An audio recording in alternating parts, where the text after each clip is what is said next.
Good evening, everybody. I'm Brad Silbert along with Jack Russell. Welcome to tonight's IHSAA Sectional 3A game from Hamilton Heights High School. It's the Hamilton Heights Huskies and the West Lafayette Red Devils. Our game is brought to you tonight by Logan Street Signs and Banners, also at Noblesville Trophies, Community Health, Church, Hiddle and Antrim, the Hamilton County Reporter, and many, many other great sponsors. It is a beautiful night for football. Good thing this game isn't being played 24 hours later. Glad to be here with you tonight, Jack, and we got an ideal night for football here, don't we? Hey, there's nothing better than that on a Friday night. Whether it's grab the blankets, grab a sweatshirt, and watch some football. And if you were watching it from your couch and you're able to hang out with us as well, that's also a fun way to do it. So, well, we've got a variety of jackets and clothing here ready to go tonight, but as per usual. But, for the end of October, this is not bad at all up here tonight in Arcadia, Indiana. That's great. And it should be an exciting matchup here. Huskies taking on West Lafayette.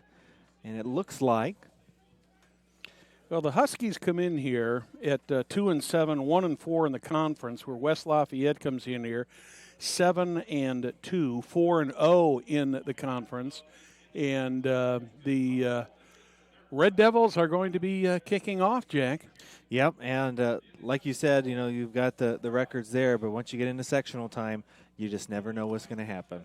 It's crazy. The Red Devils would like to continue exactly where they left off last year, Thanksgiving weekend, and continue on the road to another state championship like they got in 2018. And the Huskies would love nothing more than to be the spoiler. All right, so here we go.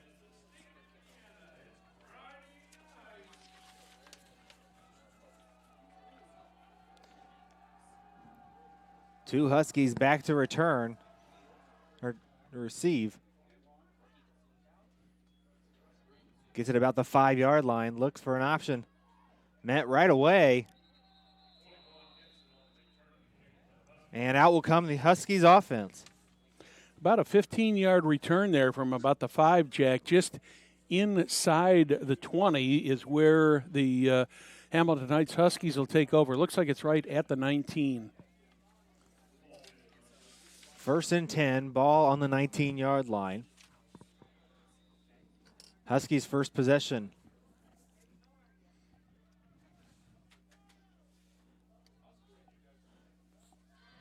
Looks like they've got 3 on the far side, 1 on the near side. Shotgun formation.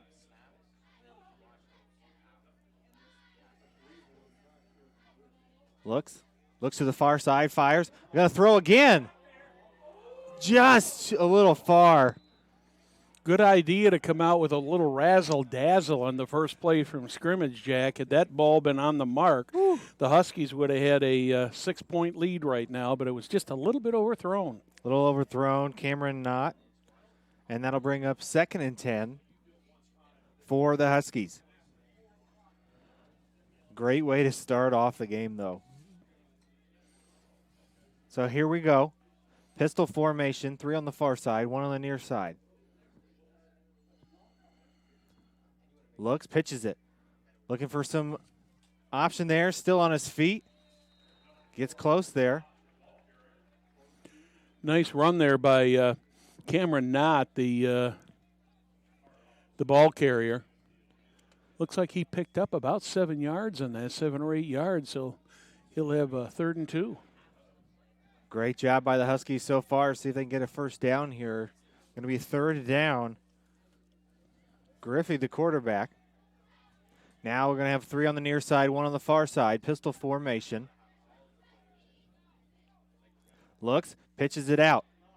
Looking for some options. Still up. Got a corner. Got it. Got the first down, the most important thing of the play. Great job again by number 4, Knott. That'll be a Huskies first down. Moving the chains off that first possession. Gained about 7 or 8 on that at the 35-yard line. Good start for the Huskies. At least they're out of the shadow of the end zone. So that'll be 1st and 10. Ball on the 35-yard line. 4 wide, pistol formation. King in the backfield. Looks to throw. Throws to the near side. Almost intercepted there by Tyler Boyle for the Red Devils. Pass intended for number 4, Cameron Knott.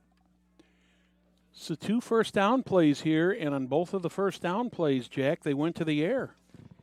You know, and I think that's a smart option, is just trying to see what you can work on the field. I think that's a good start, obviously getting a first down on your first possession. I don't think we're fooling anybody in saying that the West Lafayette Red Devils are a heavy favorite in this game, but for the Huskies to have a chance, they got to control the ball. And so far for the first minute and a half, that's what they've done. Absolutely. Another pitch. Looks for an option. Still on his feet. Gain of a couple. It'll be a 3rd and long. That was Cameron Knott once again with the run.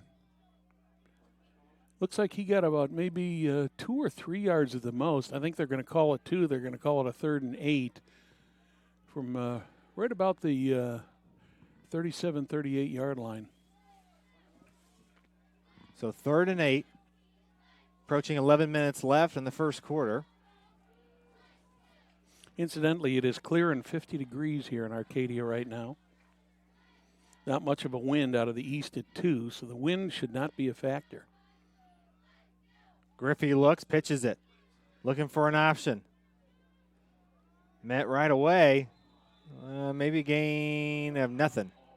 Cameron Knott had no place to go on that play, Jack, and he had about 4 or 5 Red Devils on top of him. He tried to reverse himself a couple times, and he just couldn't make it. He's lucky he got back to the line of scrimmage, and that'll be a 4th down for the Huskies, and they're going to be forced to punt here. So the Huskies will punt 4th and 8.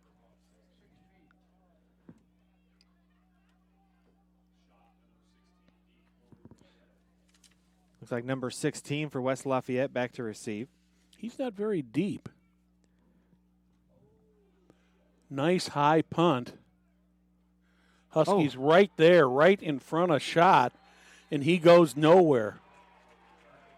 He caught that ball at the 31, and he got pushed back to the 26, Jack. That was a good punt as far as the Huskies are concerned for getting the ball, be able to get the players down there and make a good defensive stand. Well, at first I think the Huskies thought they had fair catch. Called a fair catch. I was a little bit surprised that they didn't because the ball was hit so high, and there were 2 Huskies right down there, right in front of Sam's shot when he caught that ball, and he just went backwards instead of forward, and they're starting him at the 31. Handoff right away, met by the Huskies. That was Spencer Blackman. Make that Blankman. Red Devils right back up to the line very quick. Fastest no huddle I've seen in a long time. Thrown out right away, number 25. It's Cannon Melkai. Nice gain on that play for him. Going to leave him with about a 3rd and 1 at the 40. 3 on the near side. Adams, the quarterback. Looks, hands it off again. Blankman once again there, Jack, and he got 3 yards and got the first down. You can see why these guys score so many points. They do not waste any time getting right back to that line of scrimmage. Here we go, no huddle offense. Ball on the 43-yard line. Looks, fires, throws, drops it. Incomplete. Pass intended for number 25, Melkai. Good coverage there by the Huskies once again. Kyle Adams, his first pass falls incomplete. Looks to throw, fires, throws again. First down and more. Harrison Truitt still going. Lots of short passes. Now look at how quickly they get up to the line here, Jack. The referee or the official sets that ball down, and they're already lined up. I wonder if they haven't got an entire series of plays called already. Looks, fires, incomplete. Yeah, you have to be very disciplined on the no huddle. I mean, you have to be able to know. Yeah. I think Adams is expecting the receiver to stop and turn around, and the receiver took about 2 or 3 extra steps and it ended up behind him for second down. Looks like it might be offsides on the defense. 5 yards. Yep, that's what they're calling. This is something the Huskies cannot afford to do tonight, Jack. They have got to play. They've got to play their best game of the season if they're going to have a chance in this game. And I don't mean to sound negative toward it, but when you're coming up against the reigning state champs and a team that went 7-2 this year, it's going to be a tough one. Still on the ground. I think that was Patrick Lucas. Nope, Blankman, I'm sorry. It's going to be close. They're going to move the chains. It's going to be another first down. First down, ball on the 20-yard line. 8:43 left to play in the first. Looks, fires, throws high. Incomplete. Corey Adams was the intended receiver on that, and it was a good throw there by Adams. I just wonder well, a good throw by Kyle Adams, intended for Corey Adams, get him straight there, and I think he might have just taken his eye off the ball. Quick throw again, fired over to the near side. Cannon Melkai with the reception. Going to be very close to another first down. It must have gone out of bounds earlier than what we thought. I thought he was close to the first down there. Got about a 3rd and 4. 3rd and 4, ball on the 14-yard line. Looks, scrambles, looks to throw, fires in the back of the end zone. Got it. Touchdown. Touchdown to number 17, Corey Adams, from number 12, Kyle Adams, and that's the first point of the ball game. First 6 points of the ball game for for West Lafayette.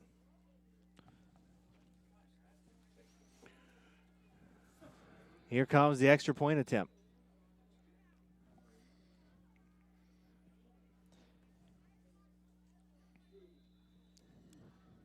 Up and good. Nice job by number 8, Crockover. Got to give the kicker. You got to give a shout out to the kicker. Well, this is another one of these stats that when you compare these two teams, Jack, this West Lafayette team is just very, very good. They have had 60 attempts for point after touchdowns this season. They made 57 of them, so they're now 58 for 61 on the season. Almost a perfect PAT. And you don't see that very often in high school. A lot of times, couple games I've seen this season, I've seen teams lose by 1 point because they were not able to convert on that point after touchdown, which is all so important there. So Crockover makes the extra point. He's set up to kick off here.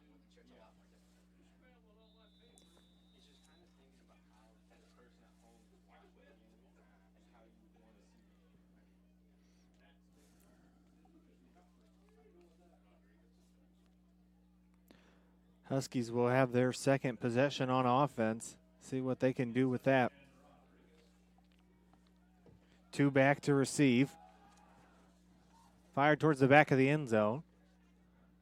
And they're going to bring it out. Looking for an option. Still on his feet.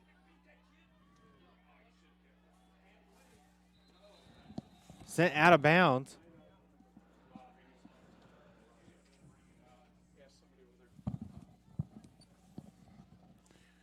We don't have a name for number 3 who returned that, Jack. We're trying to find out who that is. Okay, so number 5, Ethan Rodriguez, is wearing number 3 tonight. So we know who we've got now, Jack. So here come the Huskies.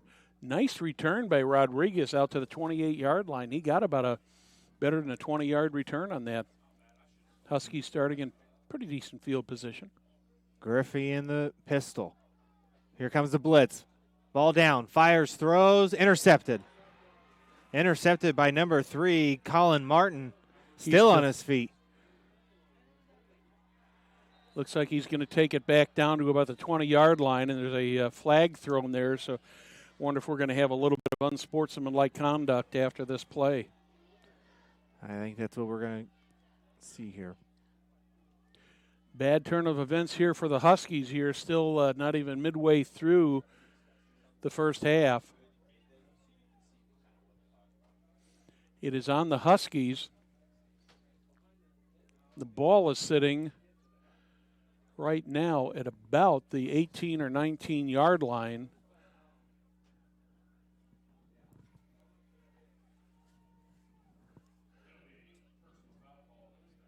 The personal foul on the Huskies is going to cost them half the distance to the goal. So the ball will go somewhere between the 9 and 10 yard line. So this is just the kind of break that the Huskies did not want to give the Red Devils. Give them the interception first, then pick up a penalty and put them in excellent position here to add to this score. Adams looks, tosses the ball. We got a flag, might be a holding call. Yeah, it's kind of in that area where it probably is holding. Yes, that's a preliminary signal. Now, depending where that hold took place, maybe it won't be quite as costly as what we thought, because the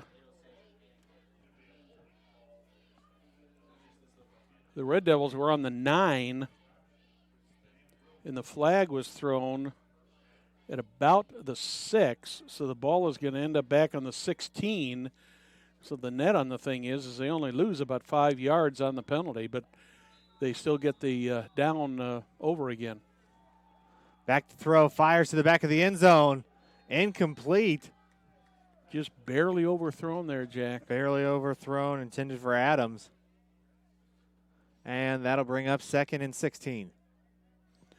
Pretty good coverage there by Rodriguez. Looks still on his feet.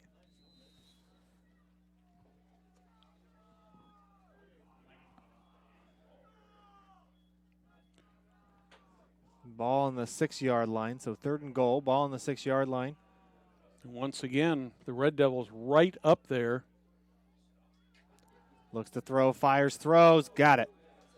Adams with his 2nd touchdown of the night. And that puts another 6 points on the board for Lafayette. Another one to Corey Adams. This turns out to be a 6-yarder.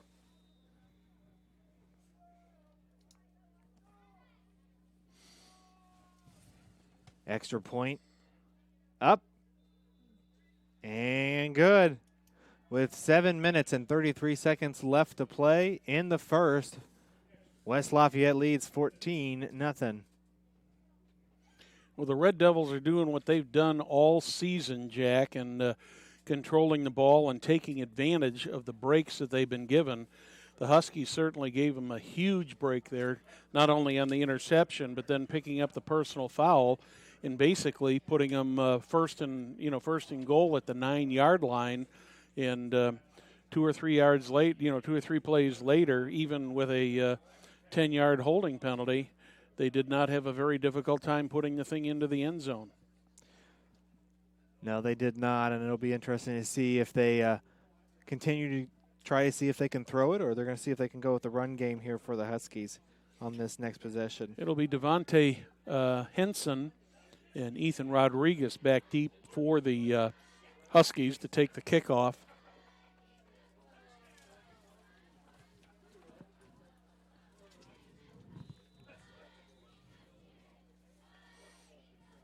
The other thing that these Red Devils do to your team with that hurry-up offense, they just don't give the team a chance to substitute.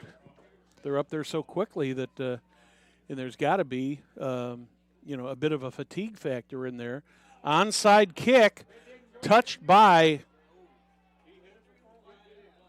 but he had it before the 10-yard line, Jack. Yep.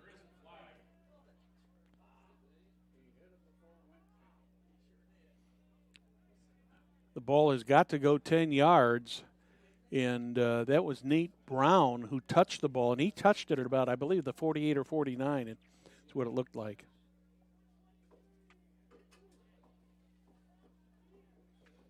Now, I'm not sure what the ruling is on this, if they have to re-kick or They will get the ball. I'm not sure what the ruling is. Are you?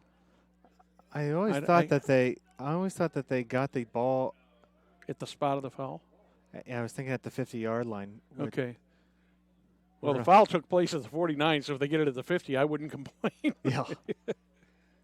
Oh, they're putting it at the 49. There you go. It was clearly touched by Nate Brown of the Red Devils before it crossed the 50, and he was he was trying to grab it out of the air, and he couldn't grab it, but he definitely touched it. Huskies with the best field position of the night. Pistol formation, 3 on the far side, 1 on the near side. Looks, hands the ball off. Met right away.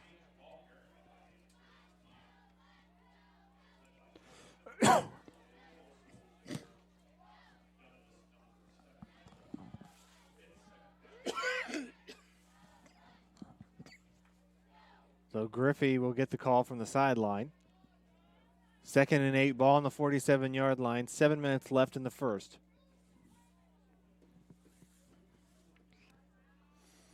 Did manage to get 2 out of that. He was lucky to get 2.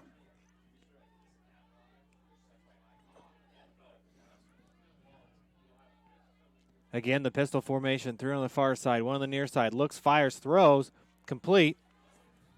And that'll set up a 3rd and short. Ball to number 13, Tuma.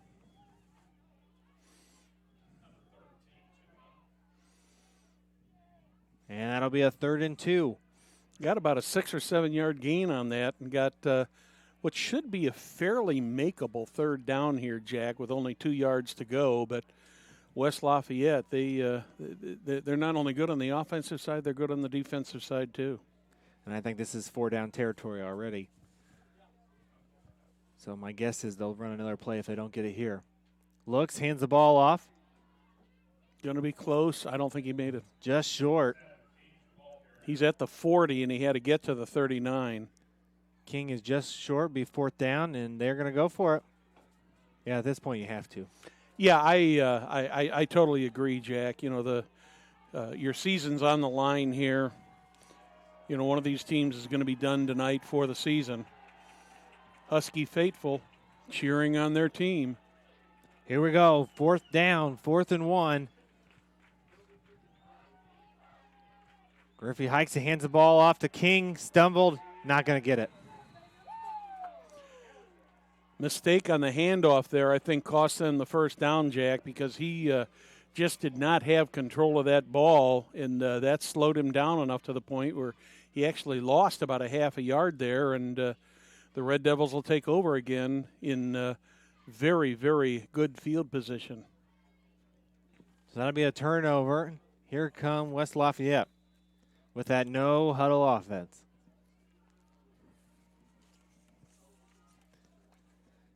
Adams in shotgun formation. Looks to throw. Fires down the near side. Got him. All the way to the end zone to Truitt, and that's a touchdown. Harrison Truitt with a 59-yard touchdown on 1st down. 5:16 left to play in the first.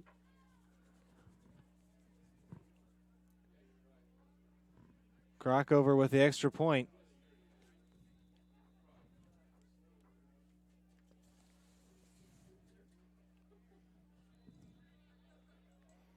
It's up and no good. A little bit off to the right there by Crockover, so not an automatic thing, but still a substantial lead here with 5:16 remaining here in the first quarter. Yes, in the first quarter, 20-0 lead.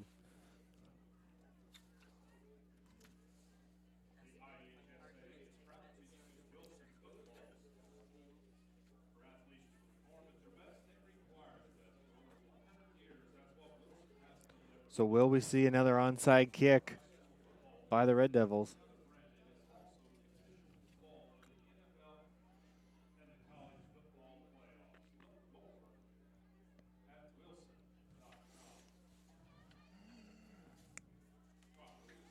You just never know what's going to happen, do you? Absolutely.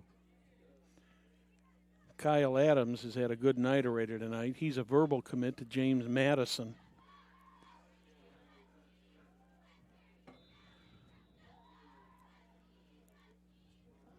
So the Red Devils to kick. We'll see if they onside kick. Truitt, who just scored that touchdown, he's a commit to Miami of Ohio. They're basically in the same formation they were in last time. Tried to fake like they were going to do the same thing again. This one's going to go into the end zone for a touchback. That'll bring out the Husky offense. Well, the Huskies need to fall back and regroup here, Jack, and they have got to get something going on this possession. You'd obviously like to see them score, but if they don't score, they at least need to keep control of this ball for a while and get it well past midfield. Of course, they gave it back to the Red Devils at their own 40, and one play later, there were 6 points on the board. Looks, pitches it out. Looks to throw, fires, throws. It's going to be... Wow, close. Close. I thought Isaac Tuma had a chance to catch that, but the Red Devil defender was right there too. That one again could have gone either way. Also, that was a great throw. Oh, nice. Yeah, very nice throw. I know it was a little long, but he threw that ball pretty far. Mm-hmm. Yeah, Griffey's got a strong arm. So here we go, another pistol formation. 3 on the near side, 1 on the far side. Looks, pitches it again. Looking for some room on the outside. Not much there. And that'll bring up a 3rd and long. Looks like not gained about maybe 2 or 3 yards. They're going to call it 3rd and 8. Ball resting on the 22-yard line. This is where that risk that they took on that long first down play really hurts them, because if they'd have run another running play and maybe gotten 3 or 4 more yards on that first down, they'd have a more makeable 3rd down. But as it is, they've got a 3rd and 8. 3rd and 8, ball on the 22-yard line. Looks to throw, fires, throws short. That's going to be picked off. Picked off. It's Sam Schott who picked it off. Flag. So I don't think that this is going to be a touchdown. I think there's probably going to be a holding or an illegal block on this, but the flag went out, about the 20, 25-yard line.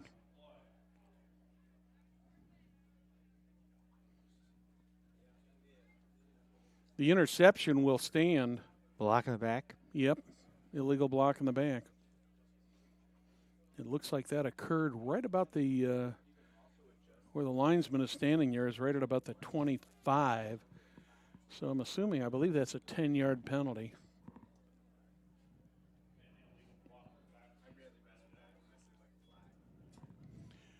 But the interception does stand, and the Red Devils will start once again in very, very good field position at the 35-yard line. Let's see how they attack it this time. If they can go conservative, try long here on first down.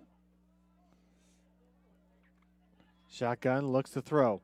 Fires, throws. Going long, he's going for everything. Oh, wow, close. Pass intended for number 17, Corey Adams. That'll bring up 2nd and 10.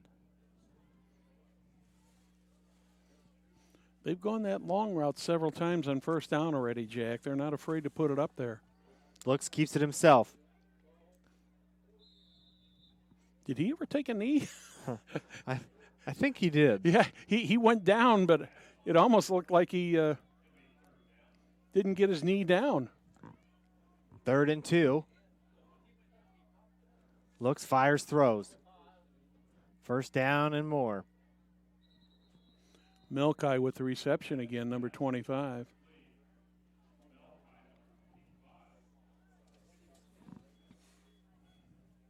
The Red Devils just keep running up the yardage and running up the score here. And already a 20-point lead, and we're still in the first.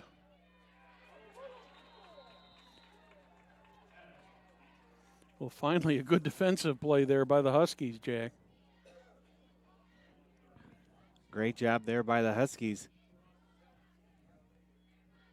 Kyle Adams lost his helmet on the play, and I believe he's going to have to come out for a play now. I believe that's the rule. If the helmet comes off during the play, that they have to sit out for a play, which they do. Which brings in Colin Martin, number 3. Quarterback / linebacker. Fumbled the ball. I'm a little bit surprised there wasn't a flag thrown on that one, Jack, because he was clearly down, and there was probably no need for that. For that kind of action, but 3 on the near side, shotgun formation. Adams looks, tosses it, got it. Little screen pass there that's going to get a lot of yardage. In fact, it's going to get a He's touchdown. Walk into the end zone. Blankman. A 33-yard touchdown pass. So you lose your helmet, you come off a play, and you throw a touchdown pass. Who was the receiver on that one again? That was Blankman. That would be Spencer, number 28, Spencer Blankman. 3:39 here in the quarter. Here comes the extra point. That one looks a little better. Up and good. And with that, 3:39 left to play in the first. 27-0. West Lafayette leads. Oh, this is turning into a nightmare for the Husky faithful here. A lot of very, very quiet Husky fans over here. Not a bad turnout for a cool night here, and especially with what had been predicted to be such a mismatch that the Husky faithful. You got to give the people up here in Arcadia and Cicero a lot of credit. They back their sports very, very well. So here comes the kick. Remind you, you're watching IHSAA sectional football, Class 3A. It's the Hamilton Knights Huskies and the West Lafayette Red Devils, presented by Logan Street Signs and Banners and Noblesville Trophies. Also, Community Health, Church, Hiddle and Antrim, and the Hamilton County Reporter. I'm Brad Silbert. Jack Russell is to my right. Directly in front of us are the Red Devils. They're ready to kick off again. Let's see if they station the guy right. But no, they're not stationing anybody right by the ball like they're going to try the onside again, Jack. Line drive kick. Ooh, nice Got catch. it. That's Rodriguez. Looking around the outside. Ethan Rodriguez has had a couple nice kickoff returns so far in this game, Jack. One of the bright spots for the Huskies.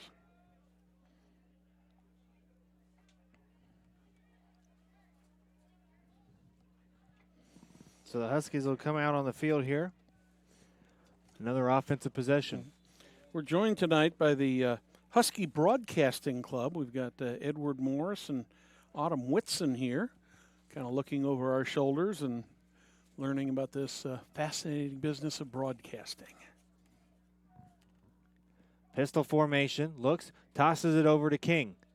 Still on his feet. I don't think he got anything on that one. And he did not. So that'll be 2nd and 10. Ball on the 25-yard line.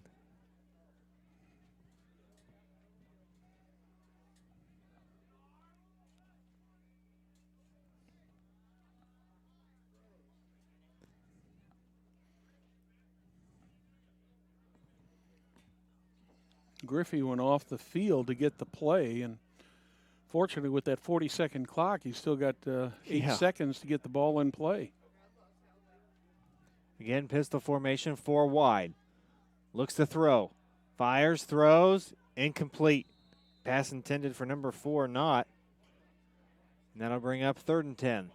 Thrown a little bit low, not tried to go down and get that thing, but the only way he was going to catch that was if it bounced off the ground into his hands first. And another long 3rd down conversion here for the Huskies to try to make. Thanks to our technical crew tonight, producer-director Will Wofford, cameraman Lucas Lacone, and Edward and Autumn, kind of looking over their shoulders right now. Also to our executive producer, Jim Wofford, back in the studio. Looks to throw. Fires, throws, met right away. Wow. Met by number 14 for West Lafayette, and that's going to bring up 4th down. Tom is lucky that ball didn't get jarred loose because when Karlaftis hit him, Karloftis, I should say, he hit him hard, and he's might have resulted in an incompletion, or it could have resulted in a fumble. But the Huskies will have to punt.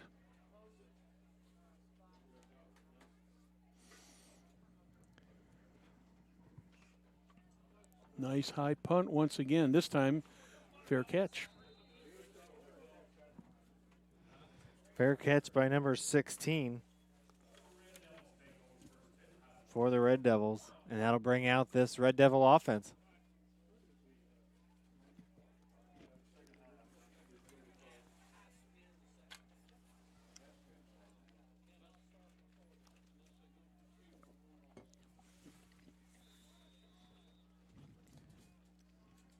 Two minutes left to play in the first quarter.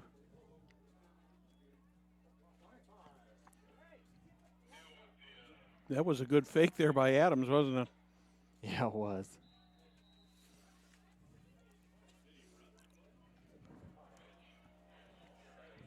Melkai was the ball carrier, and Adams took a hard hit there in the backfield on the fake.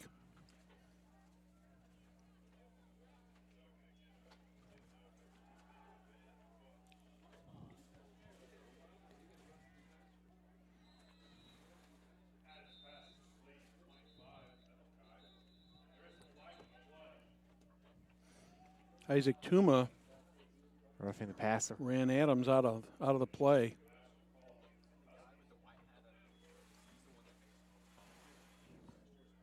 So that'll move the chains. I believe they called roughing the passer on that, but I think the result of the play probably I didn't see whether they. No, they did take the penalty. They're adding it on to the end of the play. Okay. So they're going to be 1st and goal at the 6, Jack. Here we go, shotgun formation. Looks, rolls, fires, caught it. And caught. That was one of those plays, Jack. If the Huskies had not tipped that ball, it probably would not have been caught. That was looked like it was number 11. Number 21. Mm-hmm. Truitt.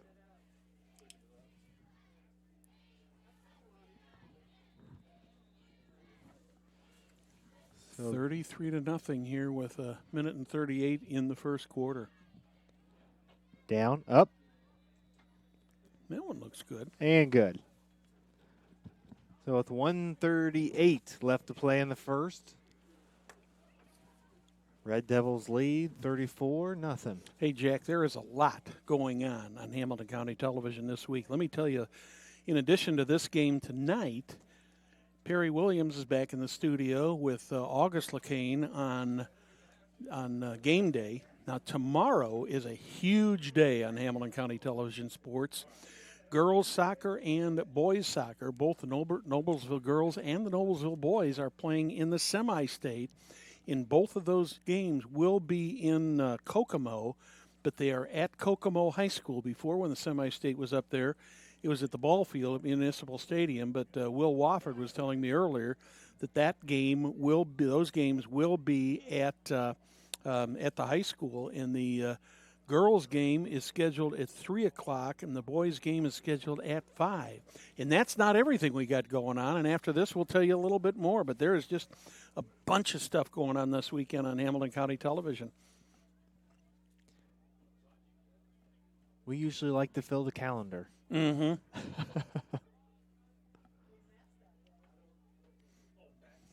Well, Jim Wofford keeps us busy, doesn't he? Yes, he does. It's going to go into the end zone. And there we go. The rest of what we've got going on tomorrow is regional volleyball, the regional volleyball tournament this year for one of the for part of the northern half of the state is at Noblesville. And the first match is at noon. That will be Carroll and McCutcheon. And the second match will be the Hamilton Southeastern Royals and Homestead. And then we will have the championship tomorrow night at 7 o'clock. So lots going on. Let's see if the Huskies can get this thing moving here, Jack. Pistol formation, 3 on the near side. Looks, fires, throws. Looking for an option on the outside, still on his feet. All the way down. Knott was the receiver. Looks like he got about 5 yards on that. And that's what they got to do. They got to start their first downs, Mm-hmm. getting some positive yards. Yeah, I think, I think the idea of going long there once in a while, just trying to keep the defense honest is not a bad approach. But the Huskies right now just need to get some they just need to chop away at this lead. They're not going to get it all back on a couple of big plays, not against this team. 3 on the far side, 1 on the near side. Looks, pistol formation. Almost saw a hole in the defense, and he was met right away. That'll be number 11. Webble thought he was going to get some more yardage on that, and I was kind of looking downfield, Jack, and thinking the same thing. And then all of a sudden there's 2 Red Devils right on top of him, and no gain on the thing, and we're left with a 3rd and 5. 3rd and 5, 1 minute left in the first quarter. Ball on the 25-yard line. Let's see what the Huskies can do here.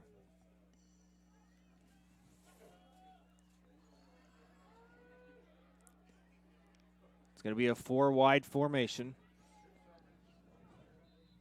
And false start. Yep, that's going to put them back 5 more.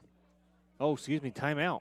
Oh, they did. Okay, I thought it was a false start. It did at first. So timeout by the Huskies.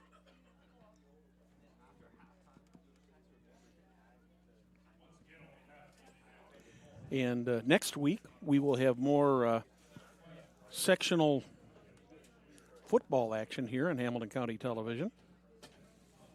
And depending on how things play out in the soccer section or the soccer regional and the volleyball regional, we may have some more volleyball and soccer action coming up. So a lot happening here on Hamilton County Television. So much of this, Jack, just depends on how things come out. I know that if the Millers end up going on into either semi-states for soccer, we'll probably be following them, and probably the same thing for Hamilton Southeastern if they can advance to the semi-state in volleyball. Looking for an option, met right away. Oh, my. Sack by number 58. And Griffey is slow to get up. Johnson on the sack. That's Johnson, they list him at 5'9" and 186. But as he was taking Griffey down, I thought he looked a lot bigger than that. And once again, barring some kind of unforeseen circumstance here, the Red Devils are going to get excellent field position. The Huskies do not have to run another play here before the end of the quarter, and I don't believe that they will.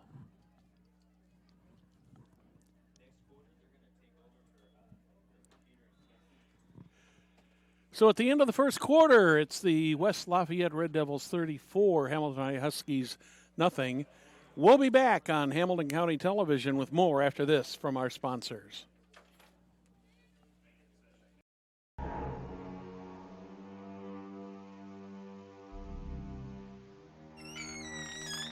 Can I help you? Yeah, I'm looking for Logan Street signs and banners. You found us. But this ain't Logan Street. This is South 10th. We moved 22 years ago. Well, how come you didn't change the name? That would have just confused people. Well, actually, South 10th is Allisonville. If you're from Fishers. Well, before that it was 37A, and before that it was State Road 37. So you're telling me that Logan Street Signs and Banners isn't on Logan Street anymore? It's actually on South 10th. That's Allisonville and Fishers. And before that it was 37A and 37? So you got that straight? Logan Street Signs and Banners conveniently not located on Logan Street, but rather South 10th Street in Noblesville. Exactly. Welcome back to Arcadia, Indiana, Hamilton Heights High School, the Huskies and the West Lafayette Red Devils. Punt is in the air.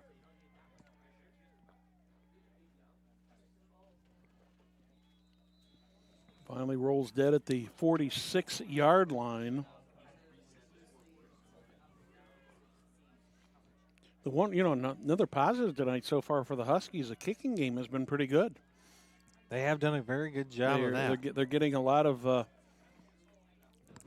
foot into the ball and getting some very, very high punts to make them more difficult to return.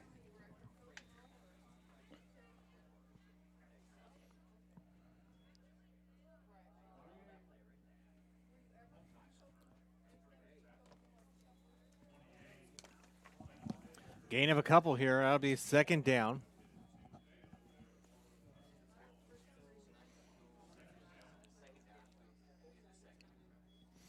Second and 7, ball on the 42-yard line. It was a nice little run there by Blankman. Good first down play. Got 4 yards, sets him up with they're calling a 2nd and 7. Looks more like a 2nd and 6 to me, but.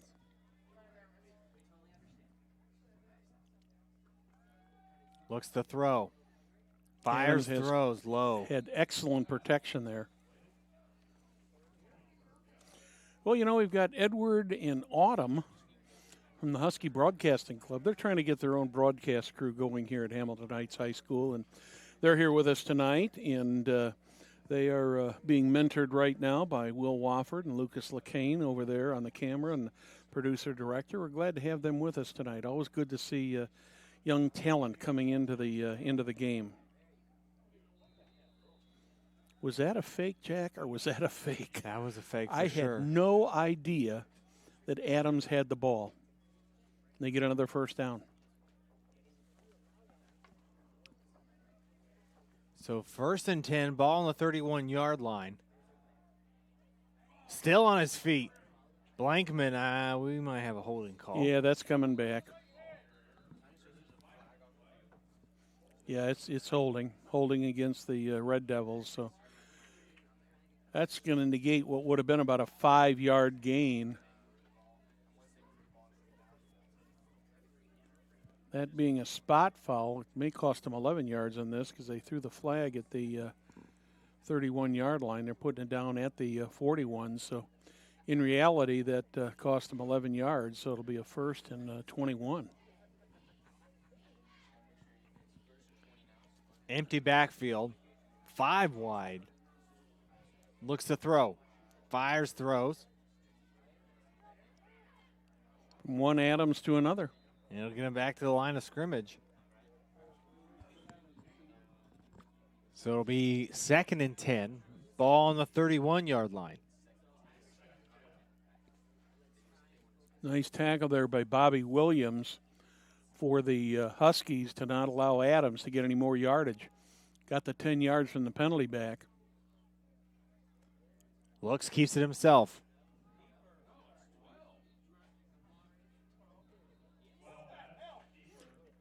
He gets run out of bounds. He got hit before he ran out of bounds. And once again, at this point in this game, Jack, you kind of wonder how much longer that Shane Fry will keep Kyle Adams in this game and risk the injury with a 34-0 lead. Another penalty. Might be a late hit. I did not see the signal. Oh, another holding call. I didn't even see the ref mark it. So here we go. Shotgun formation. 3 on the near side, 1 on the far side. Looks to throw, fires, throws. Tried to hit Corey Adams again, and He might have hit him right in the numbers. yeah, I think he just wasn't expecting I it don't quite think that he quickly. was either. Yeah, Let's see if they do the exact same play. yeah, because he dropped back and he fired that ball after he'd taken 2 steps back.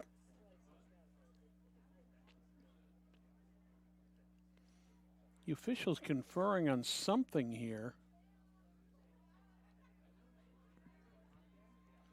They've restarted the 25-second clock. Looks to throw.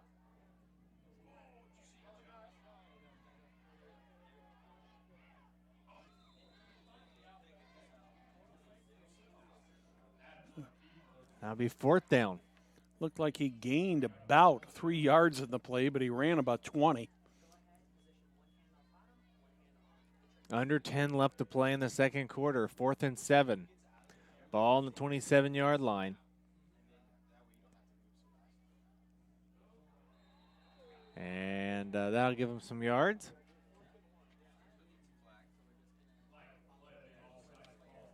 So what would have been a 4th and 7 now becomes a 4th and 2, Jack.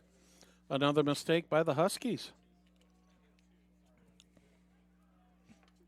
And it looked like West Lafayette has practiced that before. Mm-hmm. Actually make it about 4th and 1. 9:30 left to play in the second quarter. The ball is at the 22. They've got to get to the 21. Empty backfield.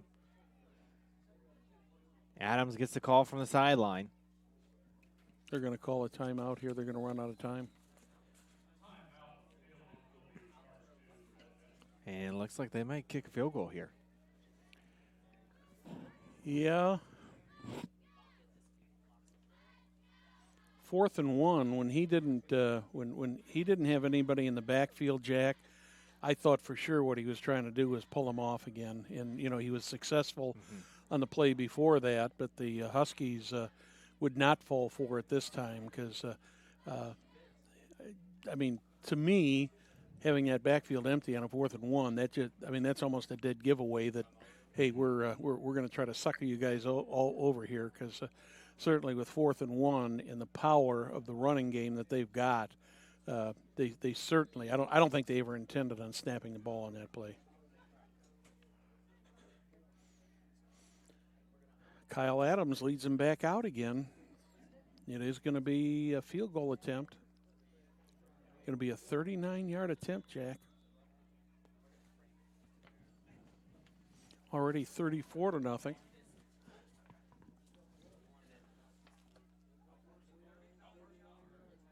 Kick is up. It is He's got good. the game. He's got it. He had room to step back another 20 yards. Yes, sir. So that'll make it 37-0 here in the second quarter at 9:17. And unfortunately for the Huskies, if they cannot cut into this lead by the end of this half, we will be going to a running clock. Will be the second game I've seen this year with a running clock. Had one previous to this, but stranger things have happened.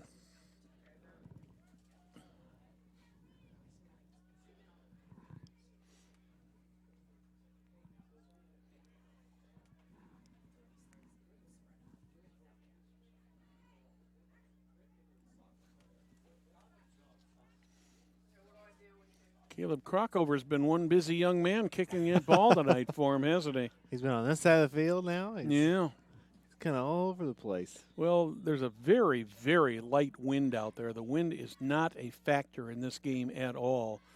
I think what the factor is going to be here, Jack, is especially for the Huskies, defensively, they've spent a lot of time on the field. Yes, they have. And, when you get down to the 3A level, you get a lot of the players that are playing both ways. And I know they condition for it. And talking to Coach Kirchner and the staff, they work hard to get the kids into condition for that. But just the immense amount of time that the defense has spent on the field has got to be is most definitely got to be a factor for him.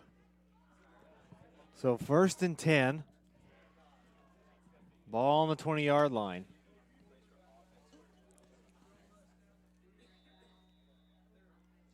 Here come the Husky offense.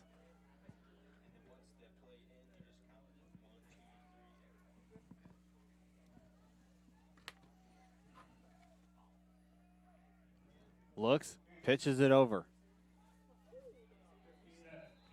Going to be met at the line of scrimmage. Deshaun King with the carry. And once again, Lamont Johnson with the stop. No gain. Wow. Griffey keeps coming over to the sideline to get plays called.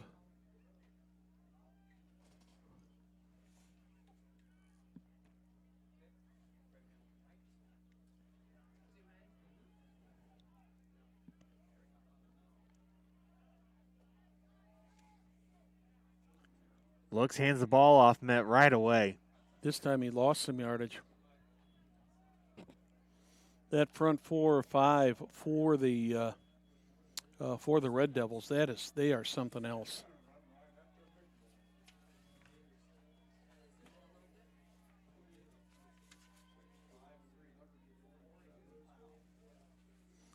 A lot of size out there.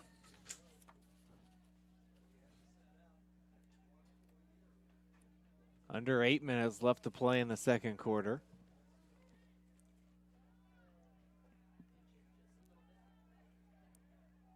Pistol formation, 3 on the far side. Looks, rolls to the far side, fires, throws.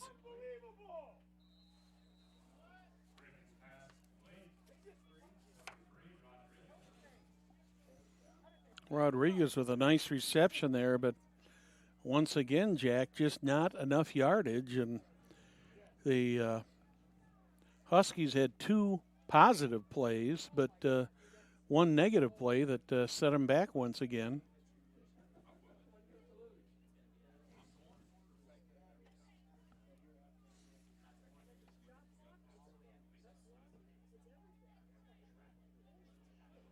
High snap. Punts it away. Another nice high kick. No fair catch. No fair catch on that one.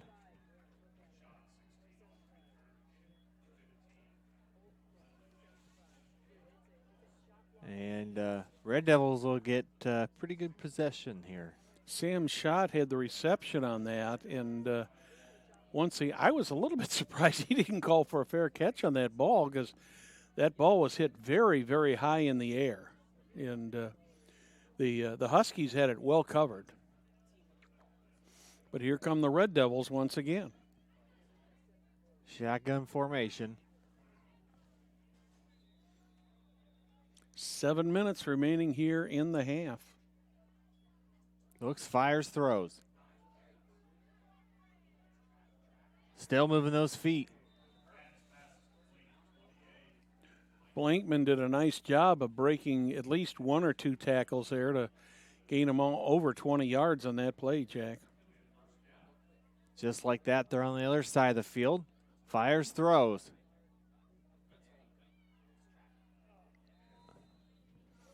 There was a shirt tackle there. Yes, there was. Another first down. Melkai. This time by Melkai. 2 plays, 2 passes, 2 first downs. The Red Devils are inside the 30. They go again. Looks, fires, throws it high.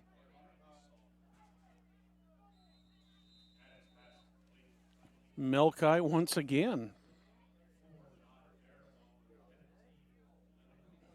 No first down this time, but still positive yards. Got about 4 on that.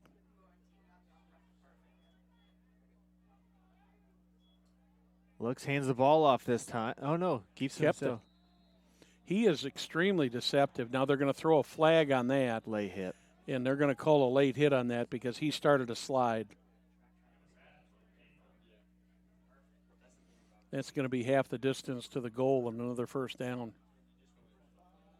Unnecessary roughness. So that'll be half the distance to the goal. That'd normally be a 15-yard penalty, but at the 20, it will be just half the distance to the goal. So it'll basically set up first and goal from the 10.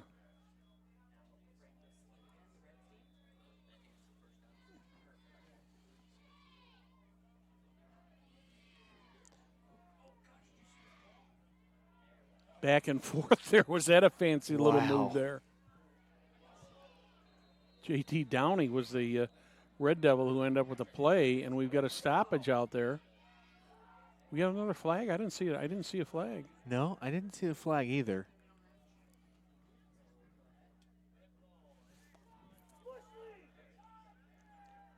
Unsportsmanlike conduct has been called against the Huskies. So that'll move the ball to about the 2.5-yard line.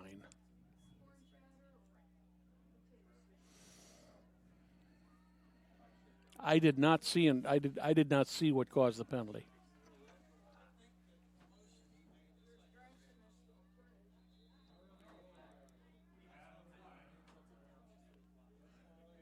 Delay of game. Yep.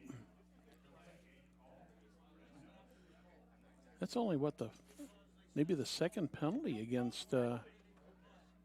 against West Lafayette so far, I believe. Well, it's confusing because if there's unless they didn't reset the game clock. Yeah, that seemed like that didn't seem like that was seemed quick. Very quick. Yeah, you're right. And now it's not running. Now they run the clock, and they run the game clock too. So after all of that, they hand the ball off to Blankman, met in the backfield, and it's going to be 3rd and 8. Looks like did he get a yard on that maybe? At the most. No, it's still right there at the 8-yard line, so no gain. 3rd and goal.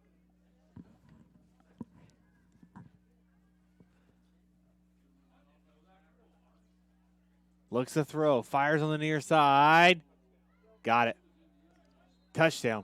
They're saying he was across the line when the ball broke the plane, and that is another touchdown for, let's see, who is that? That's Jack Montez who caught that ball. Another 6 points on the board for the Red Devils. 5:27 left to play in the second quarter. The extra point is up. Looking good from this side. And good. Red Devils 44 on the board. Fans, like to remind you to stop by and see our friends at Logan Street Signs and Banners. They can take care of those last-minute jobs for you. And, you know, Jack, Logan Street Signs and Banners, you'd think it would be on Logan Street, but it's not. It's actually on South 10th Street, but everybody knows that. You know that. I know that. And everybody in Noblesville knows that. Stop in and see Will and Deb in there and tell them we said hello, and tell them we had the pleasure of seeing a really fine high school football game here tonight. But all kidding aside, no, stop in and see our friends at Logan Street Signs and Banners. And when you're in the neighborhood, stop off and see Lucas over at Noblesville Trophies right next door. Two of our great sponsors here on Hamilton County Television. So once again, we're going to see the West Lafayette Red Devils kicking off. Caleb Crockover with another kickoff. He's had several in the end zone already tonight. 44-0. Just over halfway through the second quarter. He's going to need to ice the foot after yes, he this. is.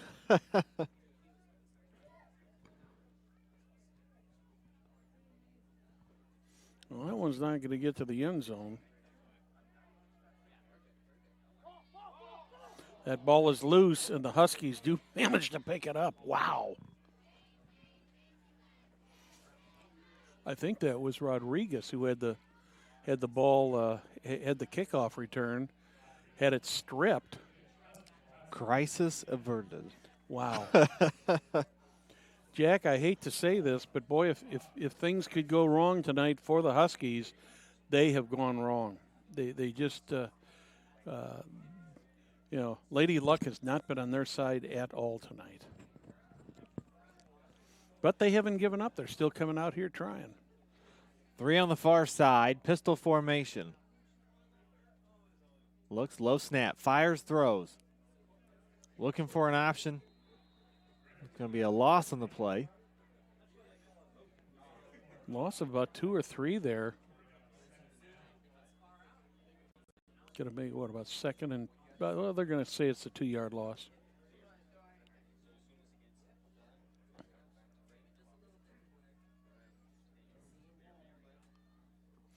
When we had Coach Kirchner on the coaches show earlier this season, you know, we were talking about the overall season, and it's been a rough season for the Huskies, but the one thing that he was very proud of with this team is he said, even when we're down, we don't give up. Scrambles to the near side, fires, throws down the sideline. What a catch. Oh, incomplete. Oh, I thought not had that, Jack, but it must have come out when he hit the ground.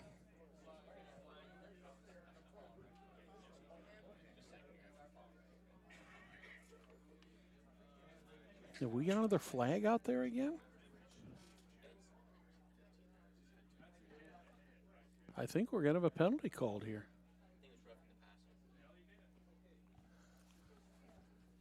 We're hearing that it might be roughing the passer. Which There it is. Yeah, that is exactly what the call is.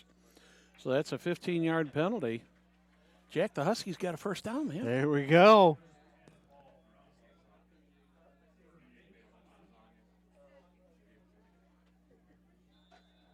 In a game of inches, it all counts. It does. But that's not the kind of break you want to have the Huskies get. No. 4 wide. King in the backfield. Looks, hands the ball off to King. You only got about a yard or 2. Yardage on the ground has been very, very tough for the Huskies to pick up tonight.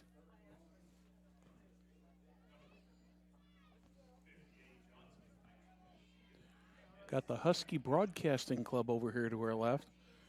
Check out Edward over there on the computer setting things up, man. He is the epitome of concentration. Autumn over there getting her first taste of running the camera. Glad to have him with us tonight. Nice to see him here, isn't it? Oh, yeah, absolutely. Fires, throws. Unfortunately, the closest guy to that ball was wearing white and red, and that was Connor Blankman. Another long third down, Jack.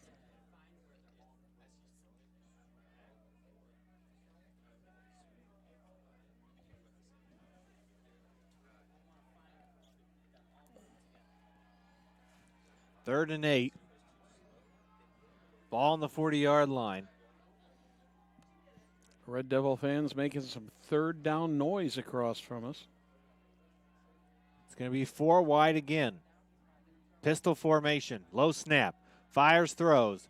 Got it. Oh, did he make it, or is he going to be short? They're going to Mark it short. And I think you go for it here. I thought his forward progress might have gotten that, Jack, but it looks like he's about less than a yard short. They're putting it down at the 47. He's just got to get right up to about the 48. Yeah, at this point with this score,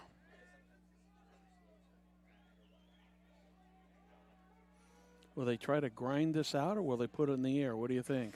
I think they're going to hand the ball off to King. We'll see what happens. Oh, it might be a quarterback sneak here, actually. There we go. He's got it. Yep. From our view, I can always tell, especially in high school, if they're going to quarterback sneak, because you see the quarterback who really doesn't get that opportunity very often. Mm-hmm. They start to get anxious. Well, the other thing is Griffey is, for the most part, I think, is that the first play he's done from under center? Yeah, absolutely. And that's almost a dead giveaway. Something positive for the Huskies, though. Nice fourth down conversion. Well, Glad to see that. I think the other piece of this is they're controlling the clock Yes. at this point. Yeah. It is slower. The tempo is slower. And I think that's making a big difference. We have a timeout called. That one's called by the Huskies, and they're going to talk it over here with 3:01 remaining here in the second quarter. I was going to say the score, but people aren't going to believe if we tell them 3:01 in the second quarter. It's 44-0. They're going to sit there and say, "Well, that must be a typo," and they'd probably be saying that Will Wofford got the score wrong on the screen, but that is not the wrong score, folks. It is 44-0. It has just totally been the West Lafayette Red Devils here tonight from the Husky Stadium.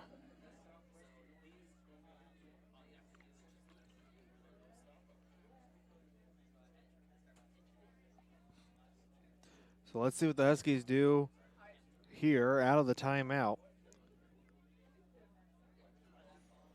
First down for the Huskies.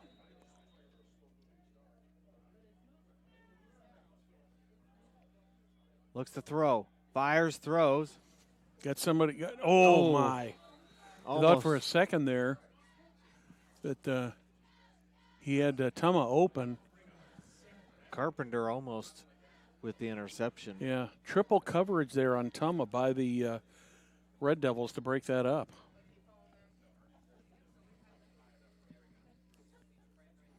If the Red Devils hadn't had that good coverage, Tuma would have had that ball.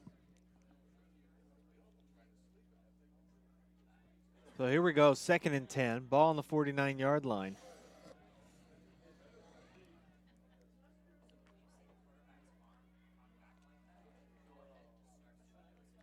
Looks, scrambles to the near side. Fires, throws, intercepted.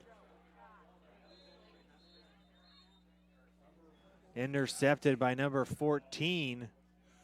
Karloftis is the one who put his hands on the ball. And the Red Devils will have another chance to put more points on this board before the end of the first half.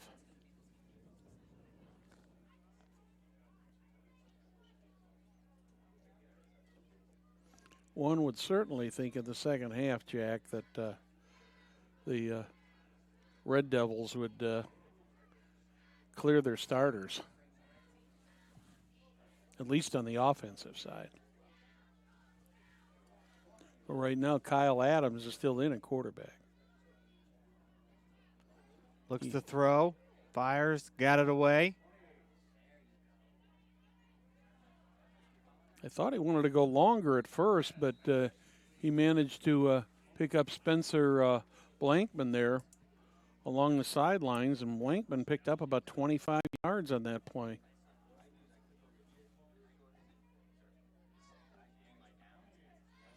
There's a flag way down the field.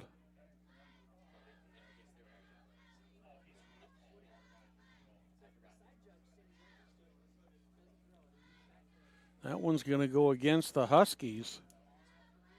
I don't know what that signal is, to be very honest with you, from the referee. Hand to the shoulder.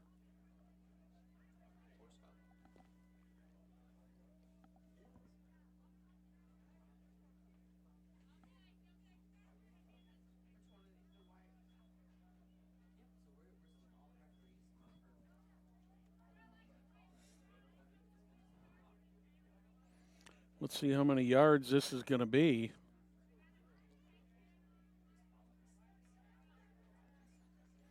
It's only a 5-yard penalty, so it's a minor infraction.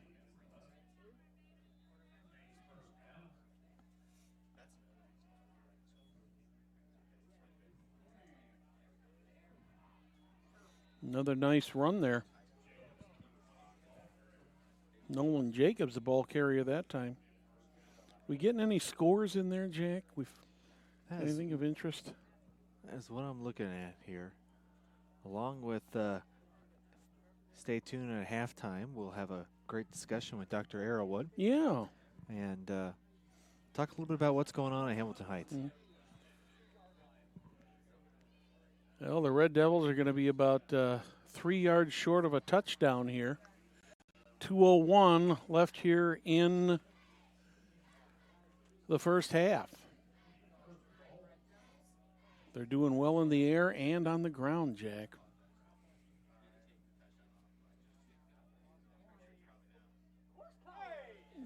Are they in? Nope, they're short. Nolan Jacobs was the ball carrier, and he's just about to the goal line. 1:33. Clock is running.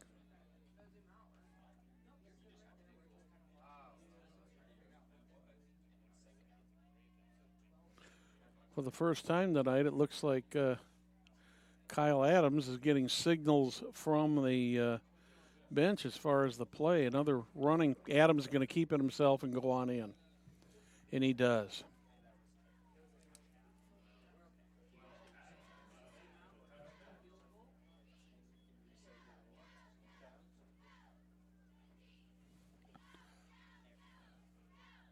So the Red Devils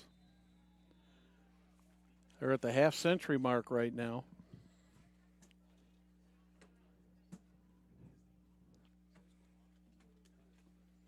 And it looks like we're waiting for the holder here to get back in. They're under 10 seconds. That's what it was.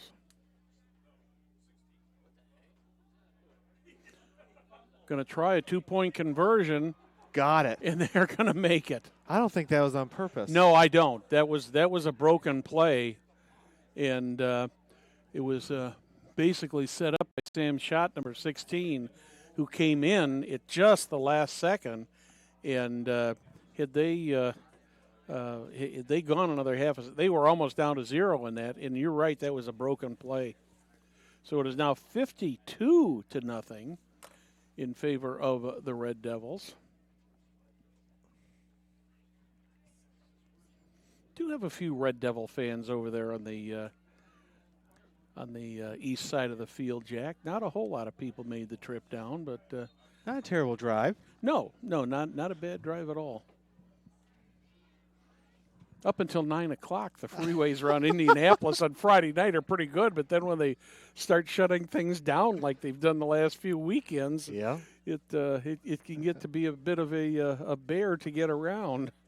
Well, you can get here, but just you gotta find a different way back. Exactly. Maybe not too far up here, but I was down at Marion University last Saturday, and as I was going into Marion, I was going down Binford, and they had the outbound lanes down to 1. So I thought, well, I'll come back up Allisonville to come back to Fishers.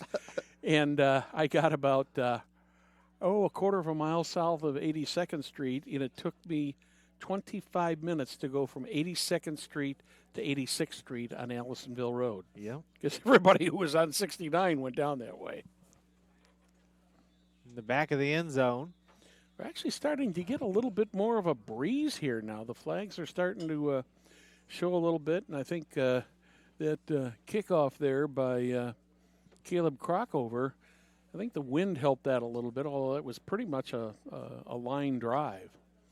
1:10 away from halftime. Huskies with the ball at their own 20. Wow.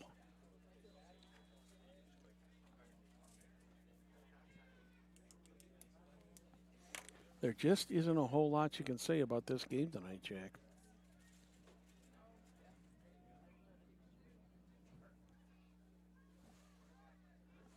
So here come the Huskies. 4 wide. Looks, pitches it out. Nice little first down run there. But, you know, when you got a guy like DeAndre Douglas up there in the front line for the Red Devils, now check this out. He's 6'5", 347. Look at him right there over the ball. Man, if I saw him coming at me, I'd be beat feet and backwards, forward, anywhere but with him. big boy. And he's quick off the ball, too. I've been watching him all evening. He's just really, really quick. Red Devils had 5 up front. Now they got 4 back to 3. Another nice little run there.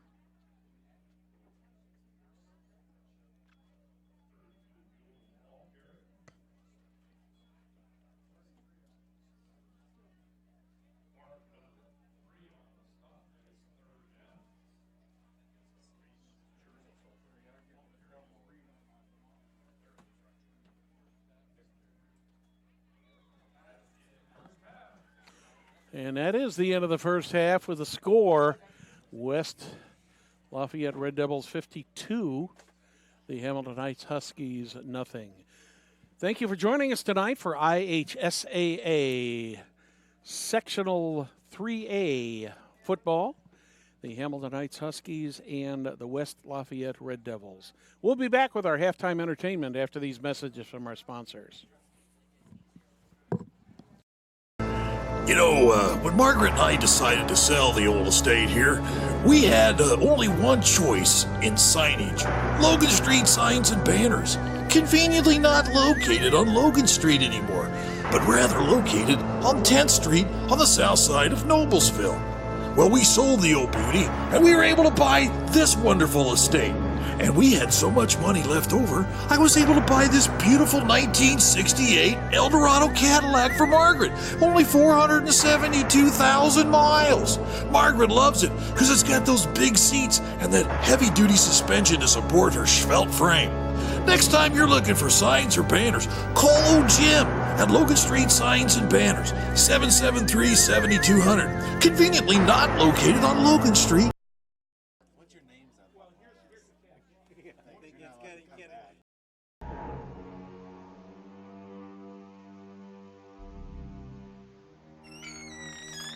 Can I help you? Yeah, I'm looking for Logan Street signs and banners. You found us. But this ain't Logan Street. This is South 10th. We moved 22 years ago. Well, how come you didn't change the name? That would have just confused people. Well, actually, South 10th is Allisonville, if you're from Fishers. Well, before that, it was 37A, and before that, it was State Road 37. So you're telling me that Logan Street signs and banners isn't on Logan Street anymore. It's actually on South 10th. That's Allisonville and Fishers. And before that, it was 37A and 37? So you got that straight?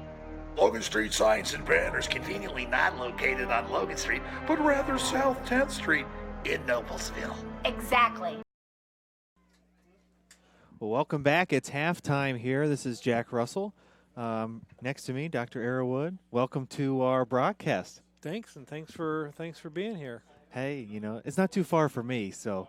It is. It's kind of a hometown game, and Yes. and there's a couple Russell names hanging on the wall in the gym. So we're glad you're here, and we appreciate you starting off the inaugural co-broadcast, so to speak, of the Husky Broadcasting Club, and hopefully Autumn and Edward are giving good help, and I know they're learning a lot and having a good time tonight. So yeah, we this is appreciate exciting it. for us. And any time that we can get students involved in different activities or different pieces, especially passions of ours, it's always a great way to be able to do that. Hamilton County TV has encouraged us for years to think about a broadcasting club, and it's been a great partnership with them. This is really the first time tonight that we've been able to have this conversation, and we're looking at getting equipment and being able to hook up, and it's really exciting for our students. We got a lot of interest and some adults that are willing to help out, but we really appreciate Hamilton County TV assisting us and getting that started. That's happening in other places in the county, and I mean, one of our themes has been over the last several years is that we can do anything in Hamilton Heights that anybody else in Hamilton County can do. And one of the things that we weren't doing was broadcasting and having a broadcasting type opportunity for our students. And now we can say what we're heading down that road too. So it's exciting for our students and a great opportunity. And who knows, maybe the next Jack Russell's helping out. Well, now I as I drive in here, there's a lot of construction going on, obviously through your Project Vision, and especially the old elementary school. I know I always try to follow you and Hamilton Heights on Twitter, and looks like it's been some great progress on that. So these are exciting times. We've done a lot of work on our campuses the last several years. Project Vision really started for us during the Tony Cook era when Mr. Cook, now Representative Cook, was superintendent. He and then business manager Peggy Jackson went to the board and to the community and said, what do we need here? How are we best using our facilities? And we came up with a book, basically, of ideas of things that we wanted to be able to do. And over the last several years, we've been able to check off a lot of things in that book. And we had a strategic plan about it. We called it Project Vision. And going south to north, heading up State Road 19, when you drive by the first building you see is the current Hamilton Heights Elementary School. For years, that building served 3rd, 4th, and 5th grade, and this year it's just serving 4th and 5th grade. The next year it'll be a 5th through 8th grade middle school. That entire building will be renovated and touched. The first half of that project is nearing completion with the 2 new gyms that we put on there, along with a running track on the top and a workout room on the top and 4 locker rooms so we can house middle school events there. That building will have 2 new science labs in it for our science projects for 7th and 8th grade classes. The 4th and 5th, or the 5th and 6th grade classes will be on the south end of the building, and the 7th and 8th grade classes will be on the north end of the building. So we're really excited about that. Going farther north, the next building is our current primary school that currently for years it housed kindergarten through 2nd grade. This year it's kindergarten, 1st, 2nd, and 3rd grade as we've started that transition. That building also has a new gymnasium on it. All the rooms in that building have been touched. We've added a beautiful Little Husky Learning Center, which is our preschool program. By adding that facility onto the building, we actually created more classroom space in that facility. When you keep going north and you hit the high school, we started on that really in 2014. The first project that we did there was renovating the cafeteria and then the media center, and closed in we had a courtyard, an outdoor courtyard that we closed in and created more learning space for that media center. And actually it has a little known fact, it has the same roof on that media center that they have in the NCAA building downtown Indianapolis. It's got a green roof on it. We're excited about it. We go up there and check it out every once in a while, see if it's growing, and we think it helps us a little bit with some energy savings. We added a greenhouse onto that building, a new greenhouse that's modeled very closely after the Beck's greenhouses, and they helped us with that modeling of that.